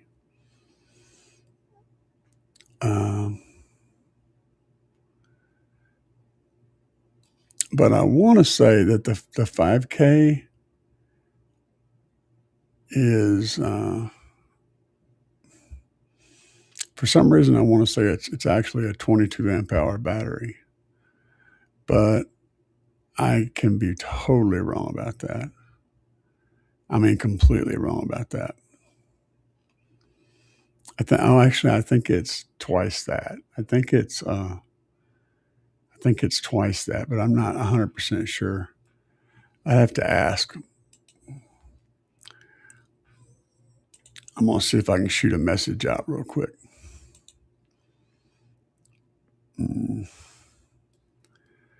Give me a second.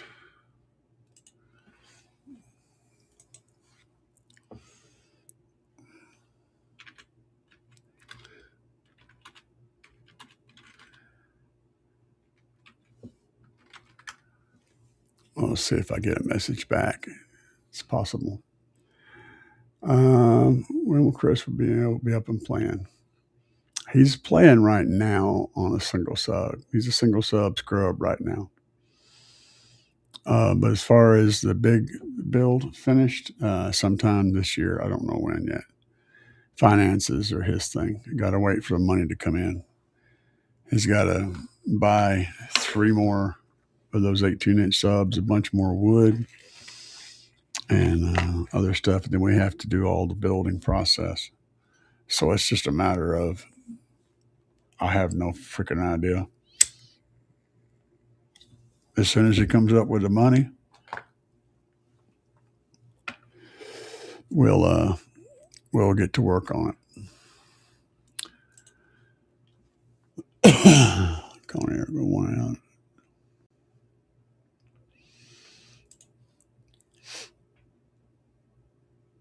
I would pick 112 in a built system over a good 15 in an undersized box all day long. Yeah. 115 in an undersized box is not going to do what you want. A single 12 in a box that's appropriate for it is going to play lower and play loud lower than a 15 in an undersized box. Now, a 15 in a severely undersized box will still play loud at a higher frequency. If you want to burp at 70 hertz and get real loud, they can do that just fine. But if you try to play anything with any lows to it, it's just going to fall apart. And who wants to drive around playing 70 hertz real loud, man? What the hell's wrong with these people? So yeah, I'd rather have the 12.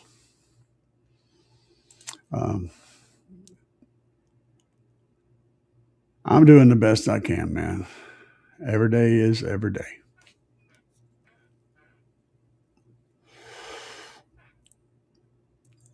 All right, let's see here. Thanks for your help. Hope you're fine. Yeah, I appreciate it. GA Pyro Dog.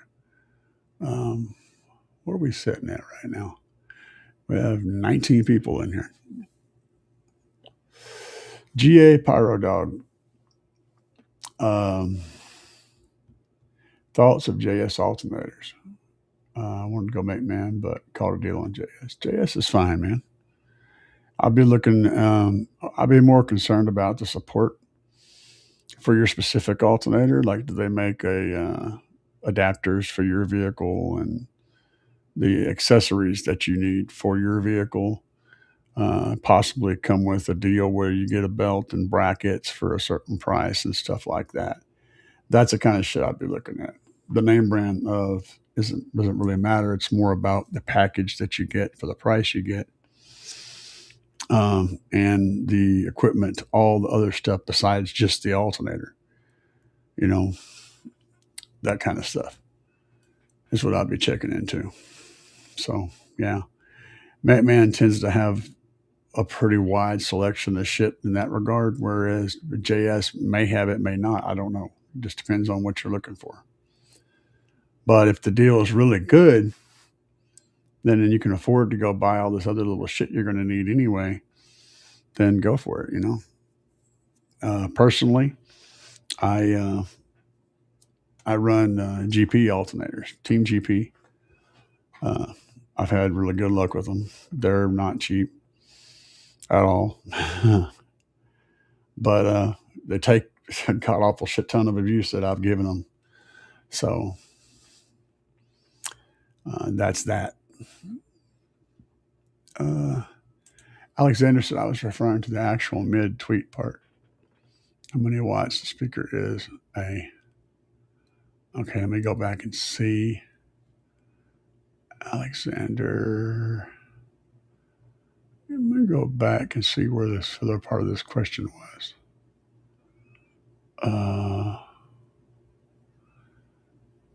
Man, you're way back here somewhere. There he is. Remove the mid and tweet from a 3-way 6x9. Oh, how do you use the mid and tweet? Oh, okay. All right. Now I know where we're at. Now I can go back here.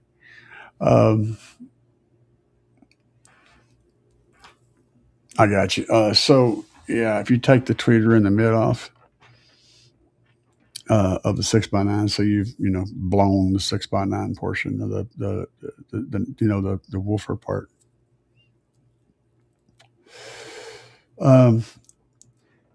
Typically, for those little mids and tweeters, you're typically looking at something like 15 or 20 watts is all that you want to send to them. And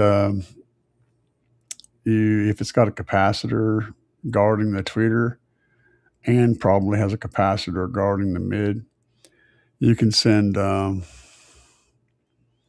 what the hell? My team leader's sending me a message. You can send, what the shit? My brain's turned off. All right, if they have a capacitor guarding the mid and guarding the tweeter, you can send a signal to it, a full range signal, and it should be fine. If it doesn't have a capacitor guarding the mid range, then you need to roll it off, control that signal, cut it off like 300-400 hertz or something like that, 500 hertz. But you're not going to be able to send a lot of power to them, so I wouldn't expect them to take more than about 15-20 watts of power, actual power, as a combo. You'll actually try to send more than that, but you won't actually get more than that sent. They just won't take it. It's like draining a swimming pool through a water hose. It's a lot of water you're pushing through there, but the water hose is only going to let so much go through, no matter how hard you push. It's just the hole's just so big.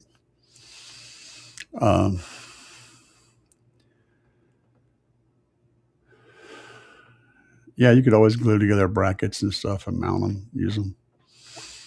Fun project stuff. PSI as a brand. Yeah, PSI has a great subwoofers. They've been building Recons for ever and ever and ever. So I would be totally happy with using a PSI subwoofer. I don't know about the prices compared to, any of that stuff, but I'd have to look into it. Oh, I see. She's trying to get me to. She's trying to get me to buy a shirt, I think. Uh, our team president's a crazy person. Let's see here.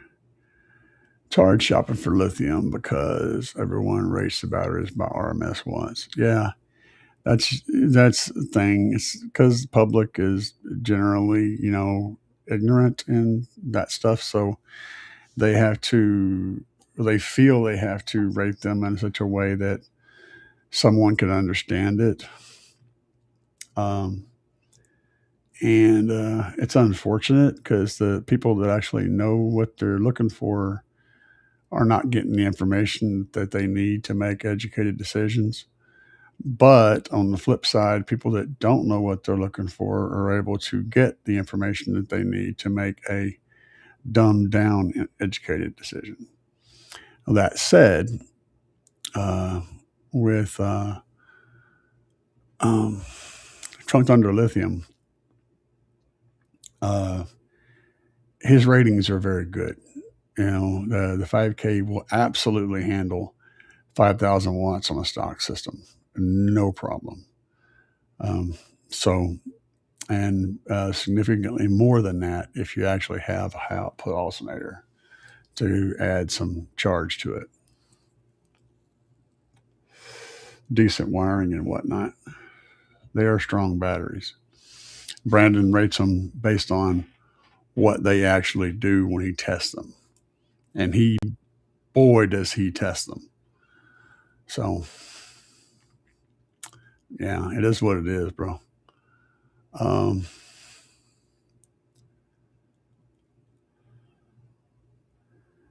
Yeah, see, I don't buy that at all. It says it can handle 5K with a high output alternator.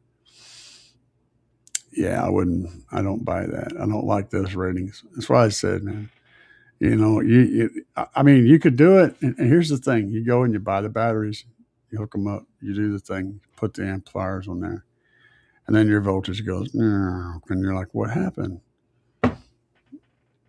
I told you what happened. They just don't do what they say they will. It is what it is, man.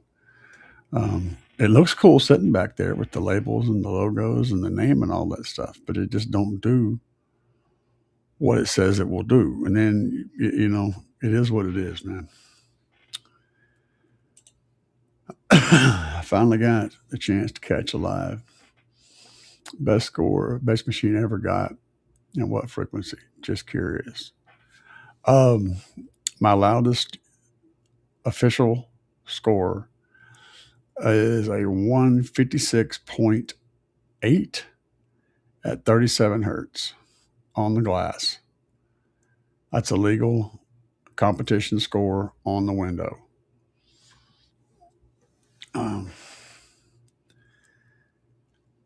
And I could do about a 155 or so at like 30 hertz. I can do a 150 plus at like 20 hertz. I have a really wide range, but 37 is my peak right at the moment. Really appreciate your channel. I'm probably capable of hitting a 57. I did say 56.8, right?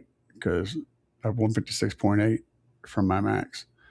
I'm probably capable of hitting a 157 if I do all the little stuff like move my seat around and adjust everything just right and rev the engine up. But that's my highest recorded number so far. I work overnight in your old live streams and get through my work night. Cool, man. Plus the knowledge. I appreciate it, brother. I do my best. And yeah, man, I used to work nights. I worked nights. I worked, and one of my last, besides driving a big truck, which I did for like 13 years, I worked at a plastic factory. I worked overnight shift at a plastic factory. I used to listen to the radio, cranked at full volume, Could barely hear it over the machines running.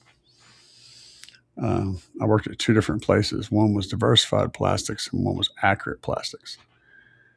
Accurate Plastics made shit like this, this kind of stuff, this hard plastic, like you find tool handles and knobs and things like that. And Diversified made more stuff that was like foam, like coolers and panels that go inside of cars and behind like in the Saturn, and those black, that styrofoam stuff that's black.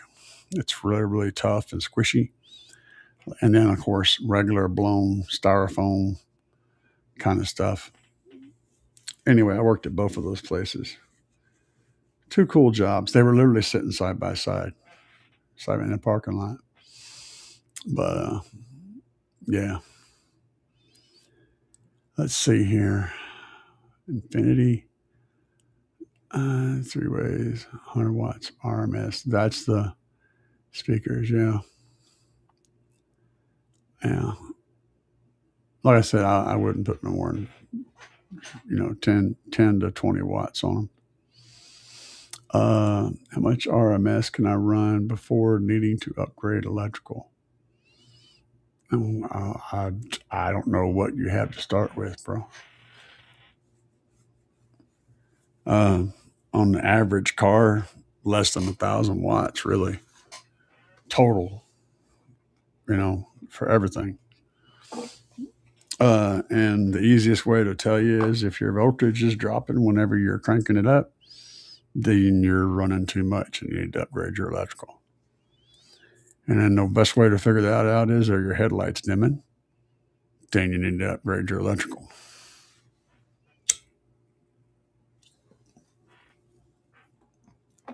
If you're pulling more power than your system can actively support, and it causes your voltage to drop and makes your headlights dim, then your electrical system is insufficient for what you're trying to do with it. That's a quick way of assessing the need. GA says, my coworker has 30 speakers and 18,000 watts in his Suburban. 4 sundown ZV15s on 2 salt 6Ks and 16 mids and highs. PRV's fine, man. I don't have a problem with PRV. I got friends that are running PRV, DS18, a lot of different brands, Duckmonts. They're all good. It's like, it's not about the brand, it's about the specific item that you're using. I've learned certain products, specific products, are really good at what they do. That doesn't mean that everything from that brand is going to be good. Just certain specific products perform really well. Like one of my favorite loud tweeters. I mean, if I'm just wanting to crank the snot out of it and have a reliable tweeter that gets really loud and also still sounds good but doesn't blow very easy, is one of DS18's cheapest speakers. It's the TW120 from DS18. The TW120 and the TW120B. They're about $30 a set. $30 for 2 of them. And you'll be hard pressed to find any tweeter out there that will hold up and handle power, handle being cranked up and get down, and sound as good at any price as those drivers. They're great tweeters. Does that mean I want to build a whole DS18 build? No. I don't like a whole lot of stuff that DS18 as a company does, but they make that one tweeter for $30 a set that is really good. And I am someone who has the worst luck with blow-in tweeters. Blow them all the time. So I haven't blown a pair of those yet. I've pulled them in, pulled them out, put them in, pulled them out, put them in, pulled them out in different vehicles. I've still got them sitting around. I end up giving them to other people that blow tweeters, and they're still working in their shit. And they've been hand me down over and over and over again, and they just keep going. They just last forever, man. Can you blow them? Yes. But if you cross them over at 5,000 hertz and don't go crazy, crazy, crazy on the power, they're going to just keep rocking, dude. They're great tweeters. That's a DS18. DS18 makes those. And, you know, I've just had specific things, specific items from different companies that just happen to be really freaking good. Yeah, I could absolutely do that. Just don't go crazy on the power.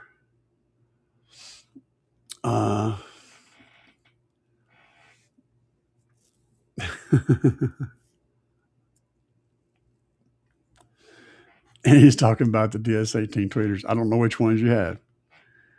Switch to the TW120 or the TW120B. They're both the same tweeter. One's just black and one is chrome. And what probably happens is, what you probably did though, is you probably got, let me look at this and see what base blockers don't necessarily do anything. Your base blockers may be blocking a frequency that's way too low for those tweeters. That's why DSP is important. So you can set the frequency up and you're not relying on an unknown capacitor, an unknown value capacitor, and the interaction of an unknown value capacitor working with that specific tweeter and giving you some random cutoff point that's way too low for the tweeter and will blow it. Whereas that same capacitor on the other tweeter actually gives you a more suitable cutoff frequency and it doesn't blow. That's more likely the case. However, having said that, the 120s, that's what I go with. Germany said he had the TW120s that blew. I said you can blow them. Doing something the wrong way will get you there every time. And like I said, I'm blow tweeters all the time. I know all about it. I do stupid shit constantly. So if I pick on you about doing something wrong, it's not because I think I'm better than you. It's because I've done the same stupid shit. So I'm just telling you about what I've done and how you can prevent it from happening in the future. You mentioned base blockers, right? And I'm referring to this comment. You mentioned base blockers. Okay, a base blocker is a capacitor, and a capacitor will give you a certain roll off on frequency, but it's based off of the ohm load, this very specific ohm load of the tweeter or the speaker it's going to. So if that speaker has a slightly different ohm load than what that base blocker was designed to block at, or if the frequency that it's the combination of the ohm load and the capacitor, if that frequency is too low, then your tweeter is going to be receiving a frequency that's way too low, and it's going to get hot and or mechanically break. That's why a DSP is your friend, because you can literally limit the signal and you're not relying on a mechanical device to limit it for you in an unknown function. And that can help prevent those problems. So get a DSP. That's, I mean, you know, they're not expensive. They're like 140, 150 bucks. And it's a game changer. You really need that in your life. It doesn't matter whether you're doing a big bass build or whether you're doing an SQ build or whether you're goofing around in your bedroom. A DSP is absolutely essential for modern audio. It just gives you so much control that you don't get otherwise. and you need to set those tweeters up to a 5K roll off and not. You probably had them, most likely. Probably had them playing at like 1,000 hertz or less, and they will take it for a little while, but they won't take it forever. They will blow. And base blockers are just a real generic version of a capacitor. It's just a capacitor, is all it is. But you don't know where the roll off is, and it's usually designed to cut the base down on something like a 6.5 or something like that, to keep subwoofer frequencies from going to a 6.5. So you were sending substantial amounts of lows to those tweeters, most likely, if I had to guess. Low bay doubt. I have 1994 Skyline GTSD. I have a Tar Amps 4x400. When I Google it, it gives me different answers. Oh boy, yeah. The Big 3 upgrade out of sub, but I am not dimming. If you're not dimming and you're cranking the snot out of it and your headlights aren't dimming at all, then you're fine. That's really a telltale sign. If you don't notice your headlights drop at all when the bass hits, then you're probably fine. The best way, of course, is to watch your voltage and see what it does, especially at the amplifier. So crank your shit up, and at nighttime, have your headlights on so that for the extra draw. Crank your shit up, get back there with a voltmeter, put voltmeter leads on your amplifier terminals to where you can see exactly what the voltage is at the amplifier, and use a voltmeter specifically because it'll be fast enough to actually read the drops when they happen. It won't just show you a real slow refresh rate like a lot of the little meter gauges that you buy. You need something that can quickly change, and watch it and see if it's dropping. If it's dropping anything below, your charging voltage. Well, if it's dropping below like 12 volts, anything below 12 volts, then you're leaving power on the table, basically. And for an AGM setup, the AGM is only going to start supporting it at about 12.5 volts. So if it drops anything below 12 volts, then you're leaving power on the table. If not, then you're fine. Let's see here. My coworker has a hum in his system. Oh boy, it's a noisy system.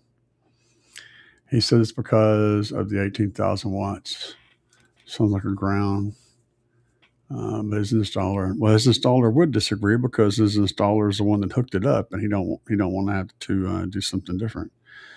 Most hums come from ground differential, meaning that you're getting a ground from two different locations, and the grounds are different voltages.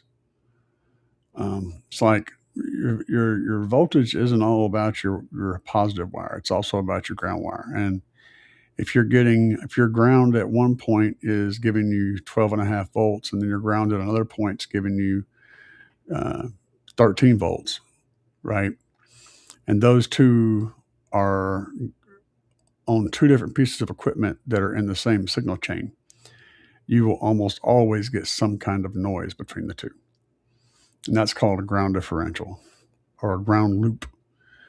It's the same reason that when you use an aux cable to hook up to a phone to a radio, sometimes you get a in the background.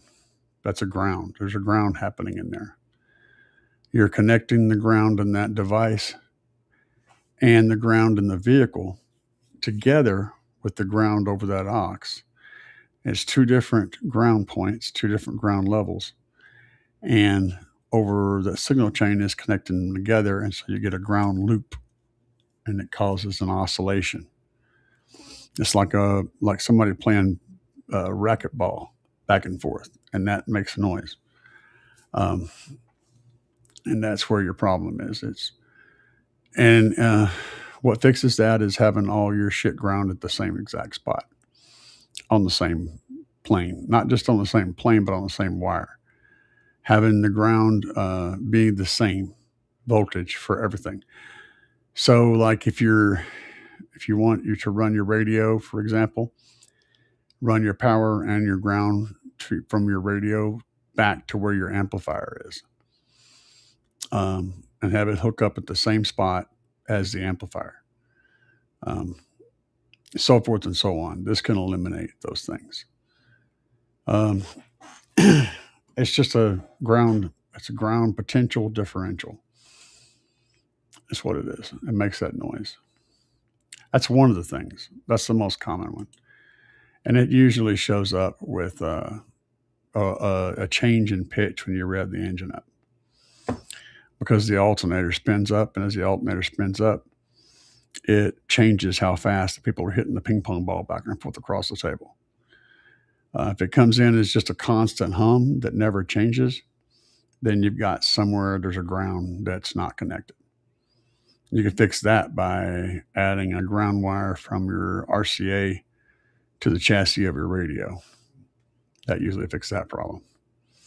There's a whole lot of different types of noises, but those are the two most common ones. What's up, Bobby? I saw you earlier. Uncle Bobby B is in the house. What makes the interference noises in the high watt systems? Yeah, that stuff that I just said. Let's see here. Yep, that's what I was just saying. That's the ground loop differential. Ground plane or ground potential differential.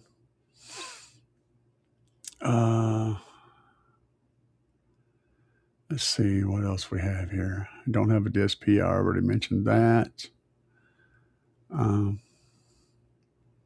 Gotcha, man. What is a great curve for equalizing the DSP? Now that depends on the car, man, but I can give you a starting point. If you don't know anything and you just need a good starting point, you can do your subs up to 80 hertz and everything at, this is the rule. Set everything at 24 hertz, or excuse me, at a 24 dB roll off on a Linquist-Riley curve. All right, subwoofers from nothing to 80 hertz. And then door speakers come in at 80 hertz, go to, if you have dash speakers, the door speakers can go up to like 300 hertz. And then the dash speakers can pick up at 300 hertz and go up to 5 kilohertz. And then the tweeters can pick up at 5 kilohertz and go all the way up. If you don't have, if you just got a two-way up front, right? So it's 80 hertz for the subs, then from 80 to 5 kilohertz, and then from 5 kilohertz to the top for the mids and then the tweeters. But it all depends on everything. I always default to 24 dB roll off Linquist-Riley for all my crossover points. As a starting point, I usually stay there. There's a few exceptions to that rule. Sometimes I have a little bit more overlap in the 200 hertz range if there's a null. I might have whatever's playing above 200 and below 200 kind of blend a little more in the 200 hertz range. It all depends on the car and the build and everything. So hopefully that helped you out, Robert. Osama been smoking. Hell yeah. I'm looking for a 6 fuse, 6 ground distribution block. A 6 fuse, 6 ground distribution block. Damn, Osama, what you been smoking? So you want power and ground.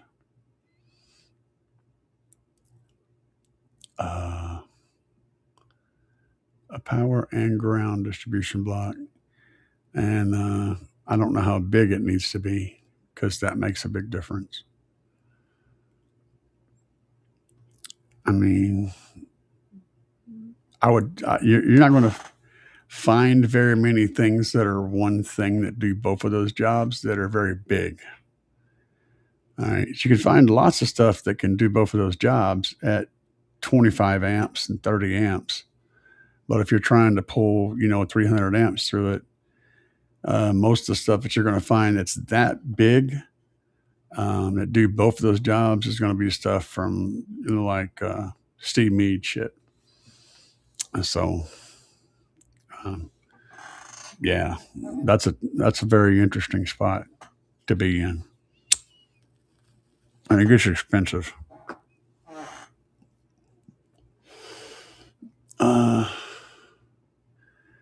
GA, a Skyline. The Japanese car classics, hell yeah.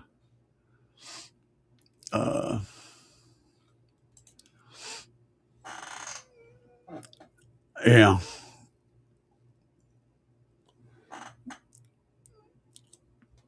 Enjoying your car audio 911 videos. It's got me more interested in the way the sound is inside the car. It's a big deal, man. There's infinite stuff to learn in this shit, dude. And it goes and goes forever. You never stop learning. You never stop learning. Jacob designs all the subwoofers for Sundown. One of the best subwoofer designers on the planet. And he's learning every single day. Every day. I was talking to him the other day, and he was telling me about some crazy freaking field theory that he had just figured out. He talks about all kinds of crazy shit. The man's nuts. But the point is, he learns every day.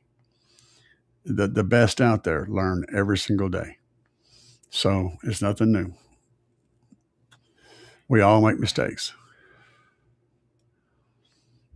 The Skyline stock alt is only about 80 amps. You won't be able to do that much in the car without upgrading electrical. Put you in the same boat as me and my hybrid. Well, like I said, if the headlights ain't dimming and your voltage is staying up, it's doing what you're asking it to do. Whether or not your amplifiers are making their rated power and blah, blah, blah, blah, blah, all that stuff comes into play. But if your system, the way it's set up, right, isn't causing your voltage to drop at full tilt boogie, then the electrical is capable of keeping up with what you are currently doing in the car. That I can tell you.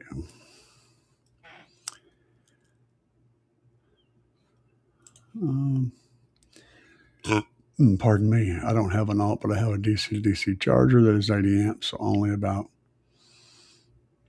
30 amps to spare. Yeah, no shit. And that's about correct, about 30 amps.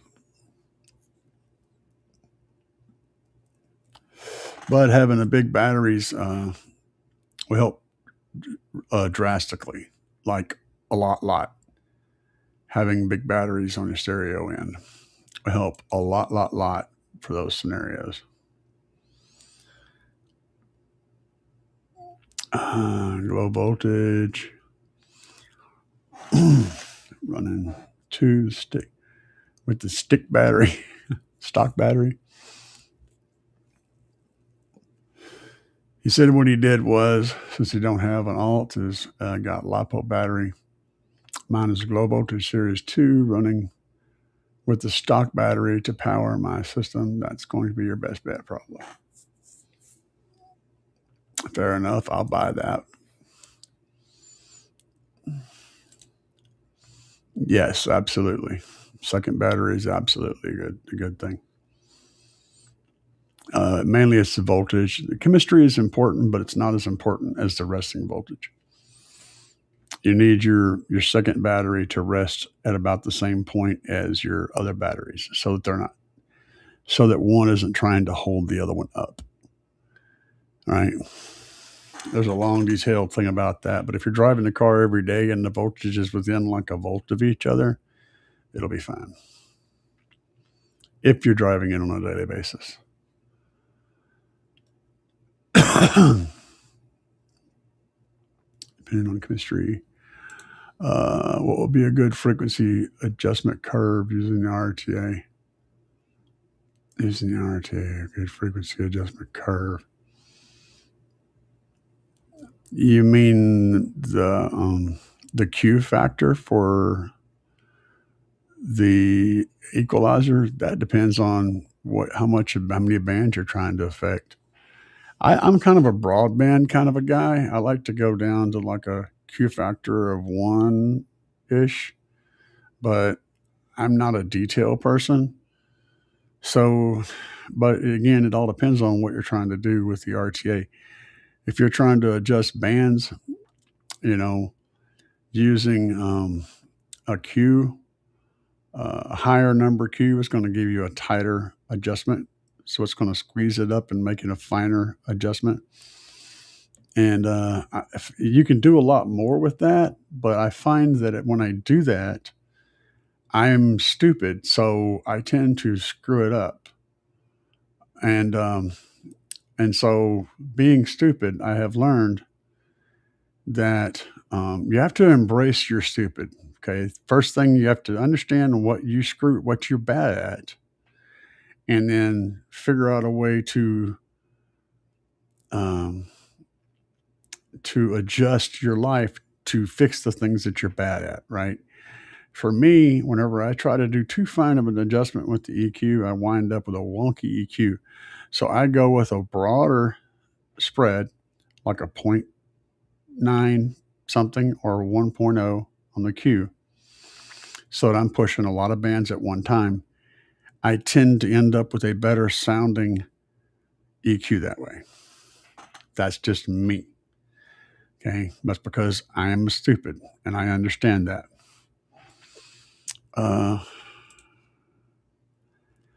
So running Ampere Audio 12K, 2 4-channel amps on an audio controlled DM810. Simple, clean install.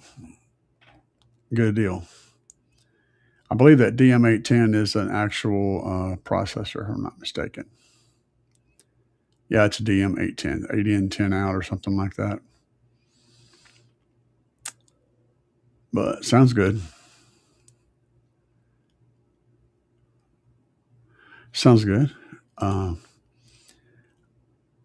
This is, I have an Optima red top under the hood.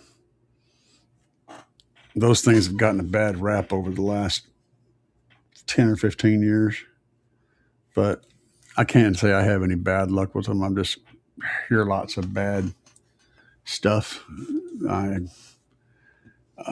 ran one in my Ford truck for a while. Had no problems with it. Looking for a good secondary battery for above amps. I've been looking at the VMAX charge pump batteries. I have zero knowledge of those. I will say this though, when it comes to lithium, and I want y'all to listen to me, okay? Important. When it comes to lithium, be very careful about buying cheap assemblies, okay? Because if you find something that you haven't got a lot of experience with, or have people that you know that have a lot of experience with them, they can absolutely be bad, be very dangerous. Because these guys will cut corners in the balancers, cut corners in the bars, cut corners in the connections, cut corners in the case, all this stuff. And any one of these little things can cause problems. This is a kind of a big deal. So I would rather see you spend stupid money on something from Excess Power and get less, but it be safer, as buy something from a manufacturer that's unknown, um, and an unknown brand, and spend a lot less, maybe getting the same batteries, but a very, very poor workmanship on the assembly and having problems.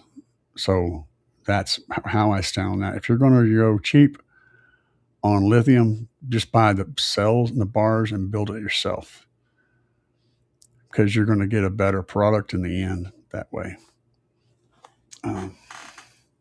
That's the truth.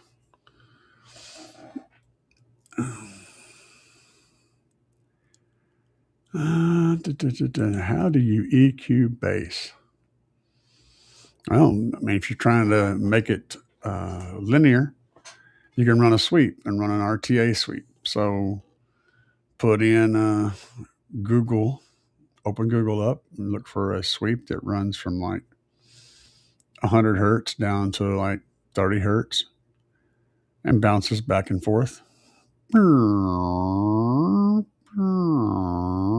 like that, and run your RTA to listen to it. You can even run it on a smartphone, although it's not going to work very well because it doesn't register subsonic frequencies very well. You're better off with a mic.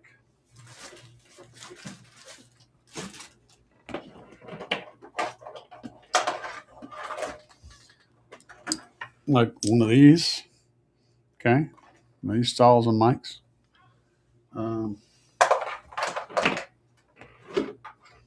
Plug that into a tablet and run an RTA run on that, and adjust your bass until with the EQ until all the outputs are, till it's a nice flat line as it's going down. As the sweep goes down and back up.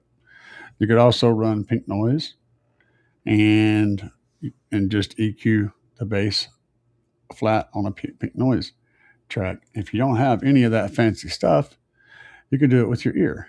Just run the sweep down and back up. And if it sounds like it's a little weak at this frequency, push it up. You want it to sound like it's about the same perceived volume level to your ear hole at all the way through the sweep, up and down. You're not going to be perfect, but your ears aren't going to be perfect, so it doesn't really matter. That's one way to do it, and there's a bunch of ways to do it. But you want your 25, 28 hertz to sound about the same as your 35 hertz, so that you don't have it going really quiet in one spot or being overly loud in another. And whenever you're EQing that, don't push up the places where it's quiet, pull down the places where it's loud. Always EQ down if possible, right? So if it sounds weak at 25 hertz, but it's really strong at 35 hertz, pull 35 hertz down until they both sound the same. That's how you do it, basically. For SPL, well, now we're talking about a different thing. SPL, you want, there's no EQ in it, man. You just let it rip. You don't want to take anything away. You just want to make numbers on a meter. I mean, you still do the same thing I just said, but if you're trying to get maximum score, you don't want to pull anything down at all. You want your loudest peak on the meter. Whatever your peak, that's what you run. If you're peaking at 35 hertz, you just hit it with 35 hertz and get your score. But if you're looking for just loud riding around SPL, that's different. Then you do what I said. Let's see here.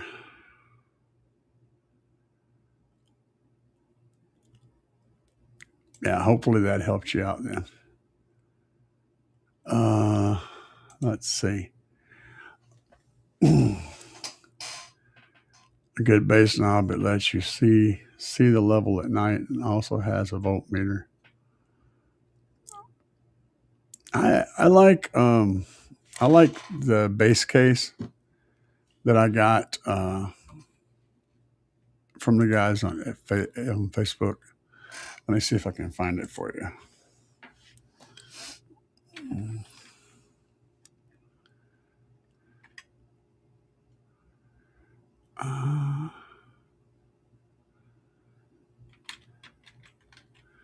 I think it was, what was it called?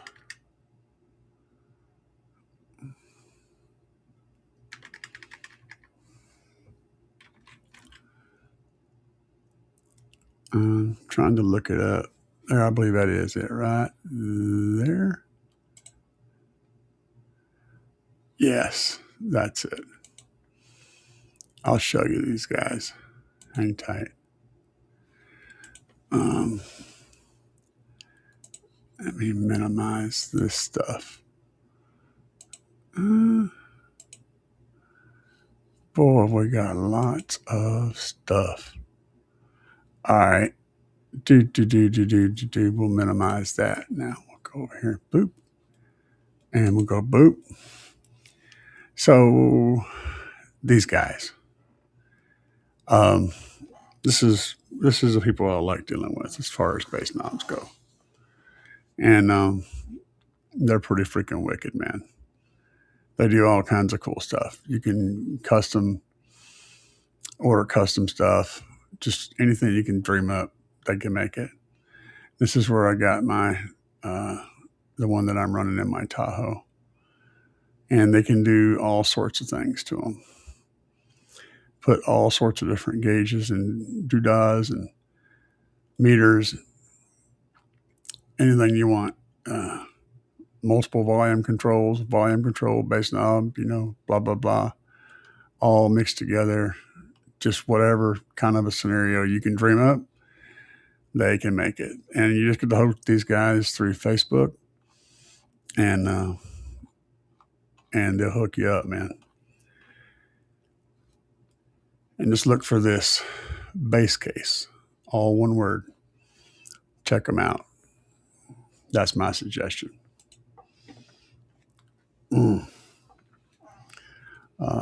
No problem, man.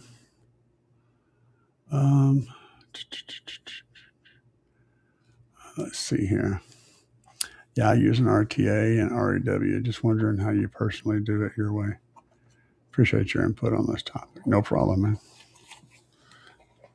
Yeah,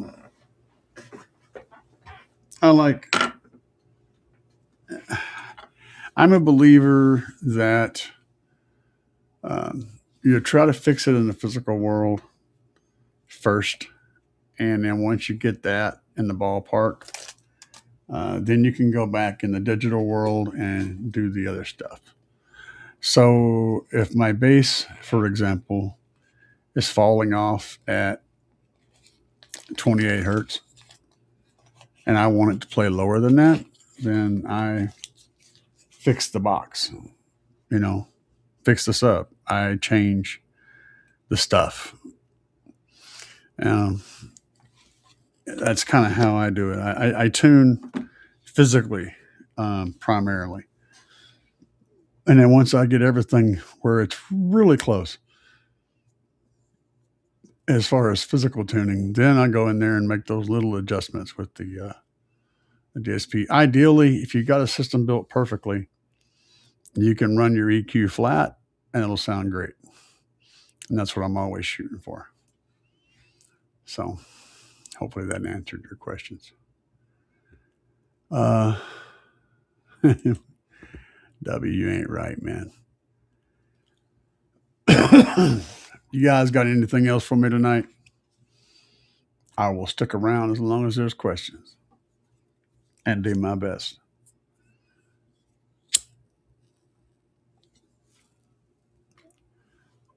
If not, I got a show tomorrow, and I probably should get some rest. I guess that's what we're going to do, guys. I guess that's what we're going to do. No more questions. Let's get the duck out of here.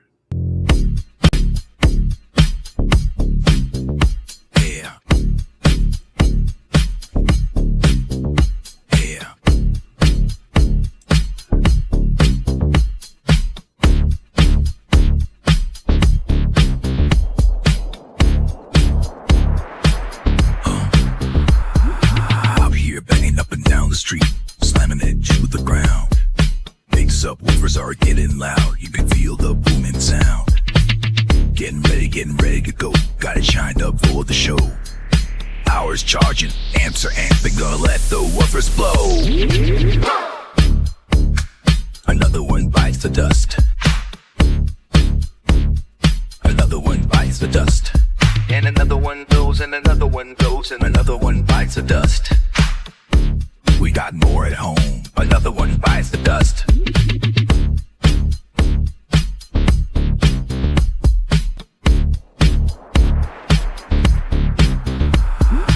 Eyes are glowing and the amps smoking. Subs are cherry red. Let me keep jamming, gotta keep the bass fan. Gonna go hard till they're dead. Full power, gotta let it go. 20 hertz in the floating hair. Sparks are flying, voice cords are frying, and the smoke is in the air. Another one bites the dust. Another one bites the dust. And another one goes, and another one goes, and another one bites the dust. Hey, we got more at home. Another one bites the dust.